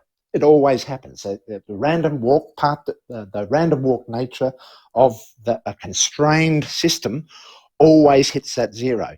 That therefore it means that when we're looking at anything such as an equity curve or dealing with finite levels of capital, in reality, we've got to treat it as a non-ergodic process, not an ergodic process, because the ensemble approach is a theoretical approach, a statistical theoretical approach, which has dominated economic theory. But the reality is that we've got to use other measures. That's why Sharpe doesn't work. That's why all of these different methods don't work, because they're not path dependent. We need path dependent statistics as opposed to conventional classical economic statistics. If I can just hit on maybe my understanding of what Bruno's saying. So, Bruno, I assume in your daily life you use a lot of economic and pricing models. And the issue is if what Ole Peter says is true, you break all of the base assumptions whereby none of those models are now valid. And you mentioned Monte Carlo. You can imagine trying to replicate the Black-Scholes with the Monte Carlo, and normally they come out quite good. But in fact, if you had a non-ergodic system, it would become extremely divergent, and you would never converge. And I think that is the true answer is not, well. First of all, I don't have the answer, but in reality, that's partially true. And the reason why I say that is because um, we know that the outliers or whatever things can become more divergent than we ever expect, and we know that kind of inherently as trend followers, and we know that people who model only on the past also can blow up, which has been mentioned. So both kind of edges of this world are kind of defined, um, but I don't think that there is an elegant answer yet for how to deal with these pricing models, assuming that um, you could do Monte Carlo with uh, actual market information instead of putting in your fixed kind of thing, and that does help because it adds additional tails. Um, I have been doing research on Cornish Fisher again. That is still an ergodic assumption, but just trying to add more kurtosis to the system and more skew. I do think whoever does solve it properly in a paper will get a Nobel Prize because it will have completely torn down all of the assumptions we have in almost every economic book. The question is, that person is not me, so who is it going to be? No, thank you. That's what I'm saying. I'm saying that what we perceive, what we price as risk, is just. I think you said it very eloquently. Traders have an advantage, and they sort of use ready reckoners. They adjust and fudge numbers. But yeah, I mean, like what we call implied versus realized, all these premia, all these arbitrage, and these kind of things are not sound anymore. Not that they were before, but and as you also said, uh, pricing needs to be reinvented. What I'm a bit worried is, and Derek, I mean, you know it very well, but if we are at this point where not even Bayesian statistic works, we can't make any inference, and sort of, we move from a world where everything had a price to a world where we just trade on sort of different incentives. I need to lay off this kind of risk, and so this is the level, but we can't call it a arbitrage price or something like that because we can't price it properly anymore, and that's the concern versus that this kind of theory can lead to. But it doesn't sound like they're sort of questioning everything. They're just saying, hey guys, what you thought was very secure and and rigorous from a logic standpoint isn't, and here's the mathematical proof. No, I think you're right, but let me follow on that you're just transferring risk to someone else for a prize. Isn't that better? I mean, why would we want to take in a world where we have more assumptions, where we're so No, much I'm not. I'm not right? questioning it. I'm just saying that absolutely, trading is all about transferring risk because you can only transform it. But you and I and everybody else knows where things are because there's a market price. And as derivatives and products get a bit more complicated, you need to build a mathematical framework around it and just build reserves and things like that. I mean, I'm sure enough people in this room know what banks do. So you just work around it. But now, based on some building blocks, some models, some assumptions, some rigor. And now, and again, I shouldn't speak today. I should read first, and then maybe speak next week. But it sounds like these guys are sort of turning the whole thing upside down. So in other words, the value perception and therefore the price, which will always be transacting at, is going to change dramatically. So we might actually see that the implied volatility premium isn't a premium, is a discount for what we know and that kind of thing. So I'm just too ignorant to to speculate, but couldn't resist to speak up. It sounds very, very foundational, these. But Bruno, what we're saying is that conventional models assume the market is stationary. That's effectively what they're saying. There's a single mean, there's a single statistic that's representative of pricing of options. So at any point in time, we can use implied volatility to correctly price an option.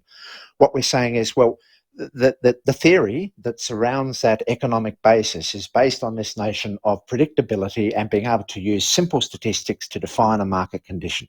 What we're saying is that when you get into these nonlinear regimes where markets become unpredictable, and you've got to throw those statistics away because they hold no truck in the domain that we're working in. But there are other methods we can apply. And this is this non-ergodic framework where we can apply computational processes that look at a path-dependent context where as you get towards these tails, decisions change. And it's not this stationary environment anymore. We've got multiple means, uncertainty reigns, there's more sort of complex computational processes that are best to sort of examine this environment as opposed to the simplistic economic, Black-Scholes, all of these different things that were used to define this sort of notion of market predictability. Bruno, I think you said the exact right thing. What if the implied volatility premium is really a discount, or it's not as big as you expect because the underlying model's assumptions are wrong? Yeah, That that's it. That's exactly it. I'm is thing on saying, it why will lead to a I'm repricing. thinking. Yeah, exactly. I mean, this is definitely the road I'm going. Yeah, I've thought about this, knowing nothing about options, of course, and I've heard a lot of this, and read a lot about people discussing this, and my conclusion was the same in my unsophisticated, naive way. But then, no one makes money on buying premium over a long period of time. Wayne can do it, but he's one in a million. But it's mispriced options, Jerry. You certainly can make money on mispriced options, and that's what we're saying. So in these tail environments, options get mispriced. The premium is so much lower than what the reality is when we're actually exploiting these opportunities because these predictive models are breaking down. And don't tell this to Nassim Taleb and the Empirica guys, because they think they can make a lot of money by knowing when to buy, this sort of volatility event and somehow profit and become anti-fragile. I don't, I'm obviously not one of them, but they seem to know something. And so, yes, I mean, there's more than one person that seems to think that there's a way of pricing these events. And it could be that this work is really seminal to move forward. I just don't know. I'm going to read up tonight. Aren't they saying, Bruno, that the current methods of pricing options are incorrect? That's what Nassim Taleb's saying, and he's saying he can exploit that opportunity because he knows that they're mispriced, and so he knows that he can take a benefit out of the fact that they've been mispriced. Yeah, that's precisely. But he's actually saying, I think, I mean, maybe I'm wrong, but he's saying that he knows how to sort of to be effectively the anti-Turkey to just pay for the turkey to be fed until Thanksgiving, when it actually gets all the benefit for that. And so yes, I mean, like, he seems to be the only one that holds the secret. I don't, and of course I'm not an option seller. And I was very interested in hearing about Wayne's strategies, but you really have to be special. And let's face it, I was thinking, I can't do what Wayne does because I don't know enough about the inventory risk, as he calls it. I mean, fantastic. I mean, he can be positively convex, and he can actually make money out of staying positively convex. I don't know how to do it. Derek gave me some ideas last week, but then again, I don't know if I can replicate it. This new work maybe teaches you how to do so, and so that's why I'm sort of buzzing up and being very excited. But I should really stay silent and quiet and read before jumping to conclusions. That's yeah. No, I agree with you, Bruno, but I think all Wayne's doing is effectively what Derek's doing. He's getting more convexity because of his particular method he's exploiting. But, there's swings and roundabouts in what Wayne was talking about today. I thought it's some sort of market conditions where his approach might be unfavourable, but he certainly demonstrated some classic examples where the approach brought this beautiful convexity into the situation through his adjusted position sizing on his spreads. But I think personally what we're doing with trend following is synonymous with all of what we've been talking about with these other techniques, and it's the same as with Nassim Taleb. I don't think he's got any extra secret sauce of what we're delivering. He just provides a solution that offers tail risk protection for his clients. He recognises that options are mispriced. We as trend followers say that predictive models are ineffective and incorrectly mispriced. So what we're actually exploiting is the failure of these predictive models. So when you look at the market and you see this 99% of convergent players in that market and 1% are divergent in this sort of this zero-sum game we play, when those predictive models break down, there's a massive shift in value. This is this non-linearity that comes over to us, the divergent players, because we're 1% and they're 99%. We get this huge beneficial pool of wealth when their predictive models fail, which is exactly the mispricing of options, all of these things. I think that's all sort of revolving around the same central issue in that classical economics has failed to look at non-linearity and tail events seriously. Completely agreed. But, I think, and again, this isn't about, this isn't a debate match. I'm just, I completely agree with what you're saying. Though Taleb tells you that he knows when to, bet large, whereas, more trend following strategies sort of have to bet equally because you don't know when it's coming. And, the corollary to that is this thing about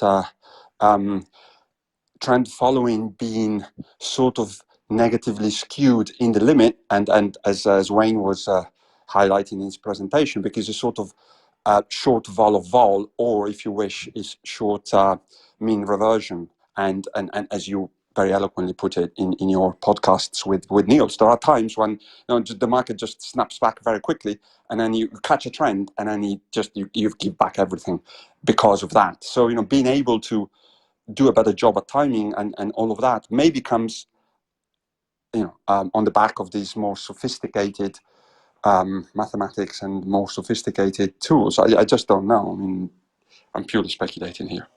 Yeah, I'm very interested in that as well. I'm going to be doing a lot of reading myself, Bruno, don't worry. That's right. So they're mispriced based upon the outlier. We can't predict these outliers, but it seems that some people are making money in options because they're able to do a better job at figuring out when these outliers are coming. Now, given all of this discussion, I'm going to try to turn this into everybody agreeing with me. Does this sort of bolster my argument that, look, there's so much ergodicity or non-ergodicity, outlier, craziness going on in this world, all of our fine-tuning, I'll update my systems a little bit, I'll trade sectors with certain parameters, I won't trade all the markets. once again, isn't this kind of misplaced? Is it, we have no clue what's going to happen in the future. A blunt instrument, lack of precision is better? Well, at least for the trend follower. Yes. The more robust robustness becomes much more valuable.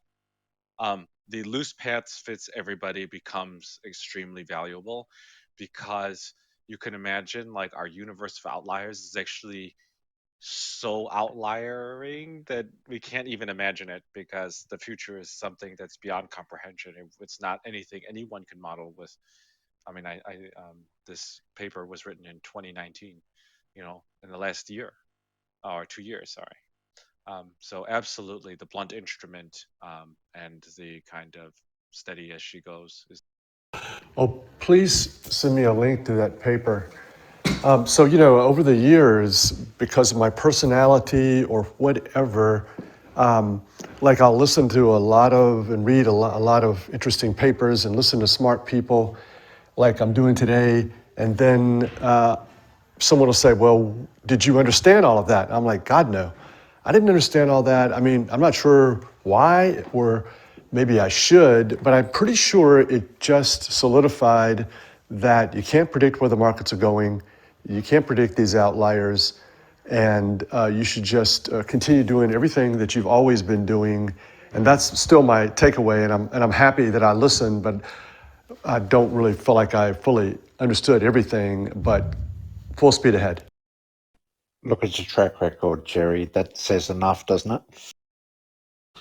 I know, what's sad about that is that I mentioned this recently, and don't take too much of this seriously. I mean, but I remember another thing when I looked at these long-term systems, I was shocked, and this was 2006, 7, and I was like shocked because they made money every year.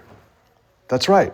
On this back test, these systems with these massive drawdowns and this tremendous volatility, risk adjusted, you're going to give back, you're going to make X on these big trends and then end up booking half X or a quarter X sometimes, that they never lost money. Now, this was my back test. We did this back test recently with one of our production systems, and it has no bells and whistles. And my friend Mike did it, and I said, well, what happened? I said, how far did you go? He goes, I went back to 1977. It never had any losing years. I mean, you've got to be kidding me. This is crazy. And now there was a few years in there where we made 1%. Okay, that probably would have been negative. We had some calls we had to make on, starting in 1970s with 20 markets and now 120. Okay, so the point is that it probably would have lost money since 1977 in a few years for sure. I started my career in 1988, and we made money every year for 8 or 10 years. And people are so greedy, they would just throw money at me. They didn't care about my drawdown and my volatility. I didn't have great systems, but we just traded this simple approach, and it was so darn consistent. And then I got off the track. I got fancy with research and optimization and trading too large, and I lost my way. But when we got back on track in the 06 with these longer term systems, and they just made money every year on the back test, which was great. And I was like, this is what we should do. Just keep doing it. It's so reliable, and just disregard Sharp and drawdown, because clients will sit through making money every year or almost, or trading systems that give you the best likelihood of that. I thought this is a great approach. And so we got stuck in 2007 with a very bad return. It was just crazy. We were trading way too large. We're too confident in our systems. And we implemented these long-term systems in a really bad way, irrespective of proper risk control. All right. So I remember going in there in the midst of this drawdown at the very low, and I said to my guys, we're going to make money this year. They're like, what the hell are you talking about? I'm like, yeah, we'll make money because we always make, these systems make money every year. And damn it if we didn't make money. I mean, we were down 20%, getting crushed in August of '07, and we made money that year. And when I look back, I see no one's track record that's like that. So it's not just me who screwed up. No one, I have seen no track record of 30 years that has that sort of profile, because even though it was possible for anyone to trade that, one entry, one exit, one stop loss, you just got to trade longer term in a method that the computer, the back test says is really good, but it's going to have these drawdowns. No one has done it, not just me. Have a thought that such systems like short-term systems and any kind of predictive systems are so popular because people have a false sense of control the situation. I think I will even write it in my Twitter land, because I like this my thought that people think that they're doing something. Some people think that there is a secret science, and some real good traders know the secret science of prediction. And they see a track record of few years, maybe 3-4 years of a good track record.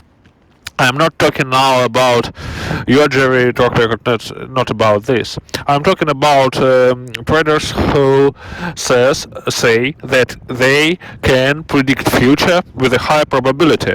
And I even told before. I was speaking with one guy. He is a manager in an investment bank, and he said there is no point. I said to him, it will be very interesting this year whether it will be trends or not. It's very interesting for me how it would be this year. And he said, there is no problem.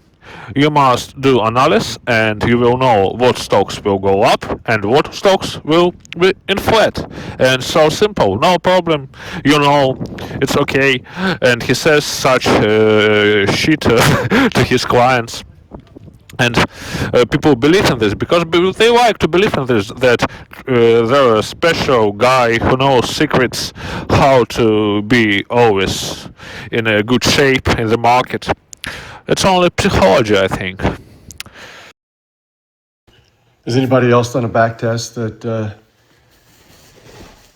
has similar results, that with all their faults and with all their drawdowns, these longer term, simpler trend following systems, they have a tendency to be very consistent? One of the things I do is this benchmarking process. So I'll always compare my back test to industry benchmark. So I do this, what they call a map to market process, where I get an equity curve, and if it doesn't have a level of volatility in it, then I know it's sus. But I will map the market. So what I mean is, when I catch an outlier, so when I look at that market data and I can visually see this anomalous feature, an outlier, I want to see that my equity curve is lifting. I'm catching that outlier. But when I see my equity curve rising during periods that are clearly not outliers, I severely question that. So inherently, I develop this level of volatility in that equity curve. And as a final check, I will check it against industry benchmarks over that period as a consolidated portfolio to see if, it's over enthusiastic. I'll make sure it's within the expectations or below the expectations of the benchmark, and then I'm happy with it. No, I was asking you if you didn't get negative results even after 2014. Oh, I think in some of those years, I mean, I haven't looked in depth at the latest one, but I think in some of those years, we squeaked by with a 1%, 0.5% profit, which obviously is not probably going to withstand real-time trading. But, and then a lot of it would depend upon, the allocation to equities and commodities and that sort of thing. So it's not to be relied upon. It's just that,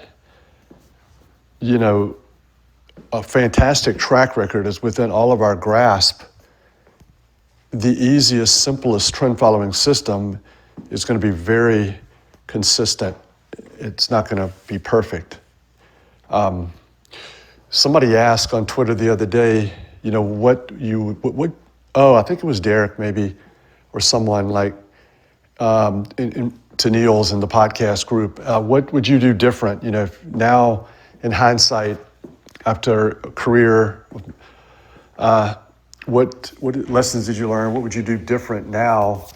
And I think for CTAs and trend followers in general, I think administratively have a fund and don't accept a lot of managed accounts, and make your business model lean and mean.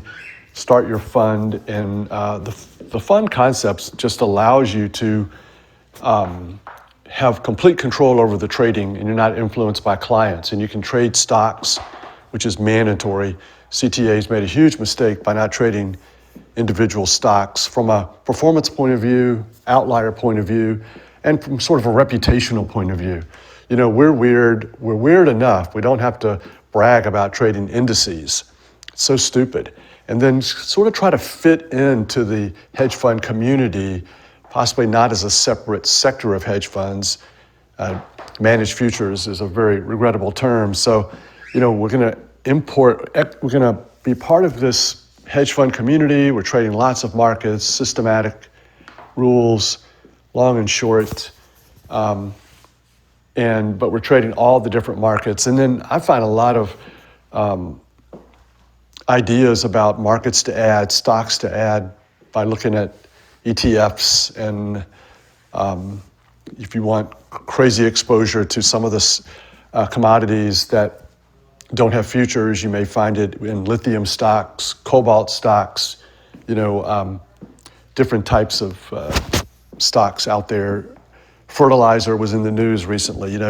Which companies are highly correlated to fertilizer? Maybe that's overdoing it, but just the ability to add markets, add Bitcoin, and not have to get client approval necessary when you want to expand your portfolio and do fun things that's going to make more money for your clients. Oh, it was totally me, Jerry. Thanks for addressing that. It's something to think about for the structuring and the single stocks. The single stocks is not something I had backtested. And to be fair, talking about the previous backtest you're talking about, it's been a very long time since I have looked at not an ensemble of backtests to just focus out on the totally long-term, let's say, look backs. I think I will have to take a look. So during this period where we just got to a stage where we would say, wow, we've accomplished so much. We got to do something else. We have to make our systems better. We're making money every year. So now let's get rid of the drawdowns. It seems so dumb now, but we were really trying to have a vibrant research process and really improve and evolve. We were being totally influenced by others, what was going on. We were hearing and reading from others. So anyways, we implemented these kind of systems in 2006 with lots of variables and not the one entry, one exit stop loss approach. And then we started seeing performance that we had never seen before. Our performance was really bad. And we had not seen this. Just after, months of trading, we were like, what the hell are we doing? This is crazy. We need to stop. And we need to go back to our roots and embrace what we know to be true and maximally robust, and leave the profit objectives and the vol targeting and the smoothness of the equity curve to others. That's great. And they're better equipped at it, but we have our history and our legacy, and let's not do that. And so that really hurt us, but we righted the ship. And then I remember I used to invest in a lot of CTAs, and I had a huge portfolio of my friends and acquaintances and people that I didn't know, hedge funds, CTAs. I was sort of running an internal fund of funds with CTAs and hedge funds, famous hedge funds. And that was fun to get the newsletters and read what was going on, kind of market intelligence of the industry. And I remember getting a letter at the end of 2006, I think, from a trader in CTA, and he had done the same thing. He had said, we made these research changes. They didn't work out. We realized if we would have kept our systems the same and never changed them, we would have made more money. And I'm thinking, okay, here it goes. But no, he had the opposite take from that than I did. He said, we're going to redouble our efforts on more research, more changes. And so I think that it was probably good for him. That's okay. That's what he decided to do, but it didn't make me rethink my position. I think what's good in the market and what works in the markets is basically understanding that what you're probably going to find that really works is going to be painful. It's not going to be, it's going to be counterintuitive. It's not going to be what makes us really enjoy watching these markets. It's not 1% a month. It's going to be trends and volatility and give backs and big outliers if you want to be successful. That's true for all of us. If you have a personality that needs 1% a month, then good luck. But the rough and tumble of trend following is available to all of us, and you just need to implement it. But I want to say, I think that the other part that Derek and I have been talking about, which is you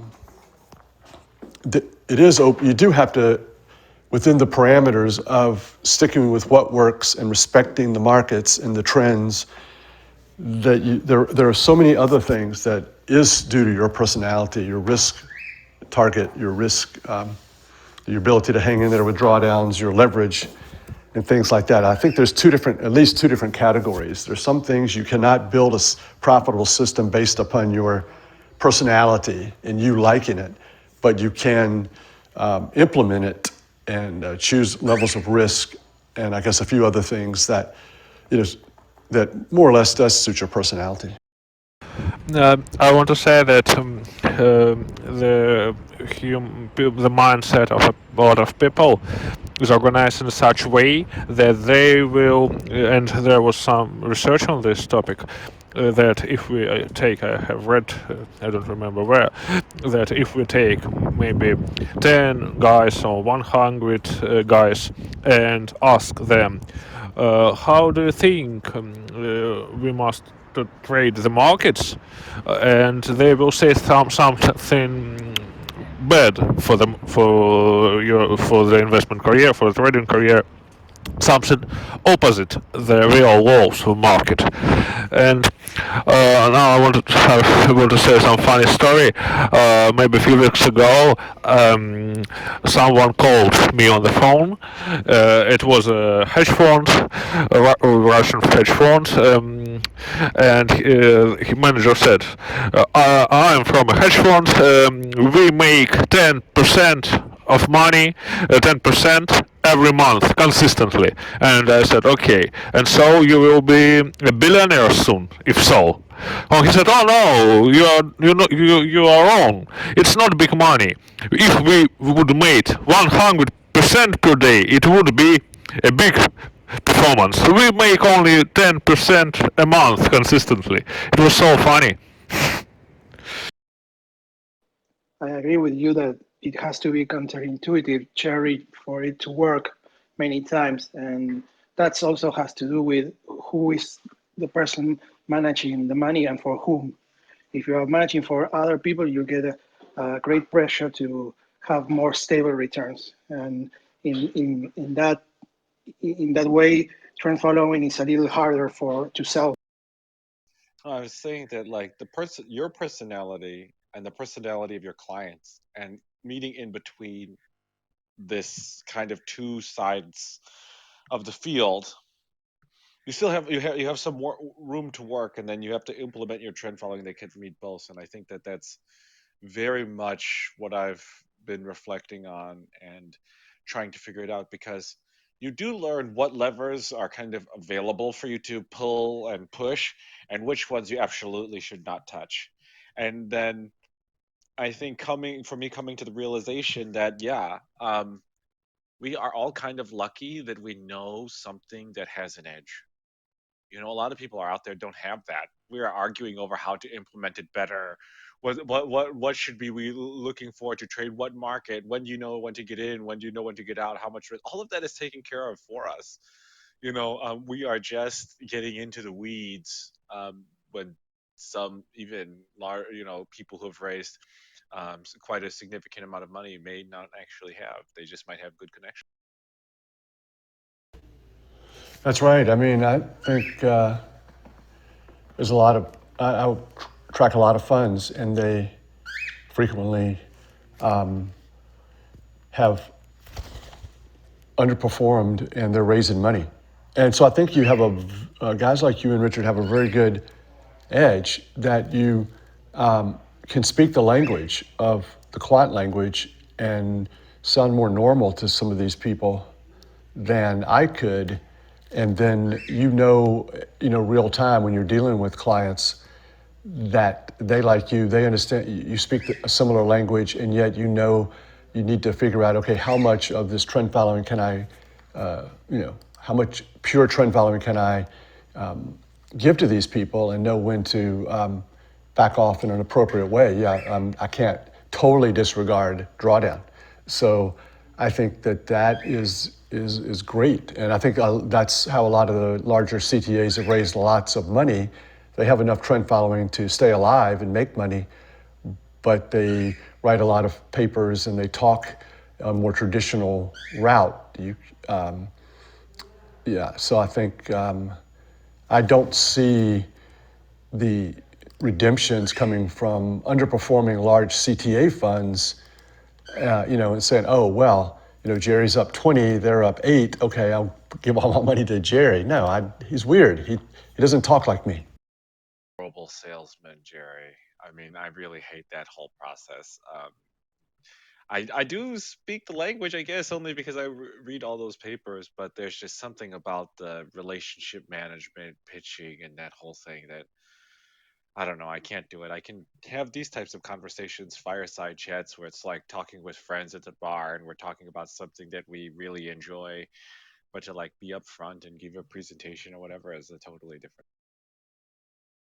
Yeah, I think the world would have been a lot different for everybody, because I had a lot of success raising money without really trying, except to sound exactly like I sound now, just defending classical trend following, and then because we made money, and then we hit that period after '08 where the Fed and zero interest rates. And so I think a lot of it does depend upon performance, obviously. And then, but I would have raised a lot more money if I would have had Derek and Richard in the room, and I would have talked less and they could have talked more. And because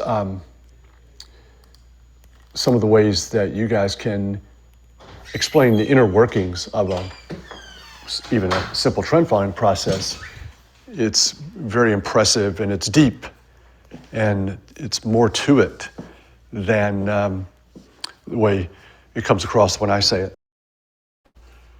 I'm going to wrap up my participation. If anybody else, you can stay on. This is going to be a world record, 3 hours, and hopefully we get a recording. I don't know if it's going to be the full 3, but thanks again to Unfortunately, missed the beginning of it. Very sorry about this, everyone. But I think I came in about 5 minutes after it started. Yeah, no problem. If you're going to miss something, that's what you want to miss. Me nervously trying to act like a host and a moderator. So, but thanks, everybody, and enjoying the Twitter, and that's fun. Let's keep that going, and everybody have a good weekend, and we'll chat again next week. Everyone have a good night. Bye, everyone. See you. Thank you. Bye, Bye. thanks.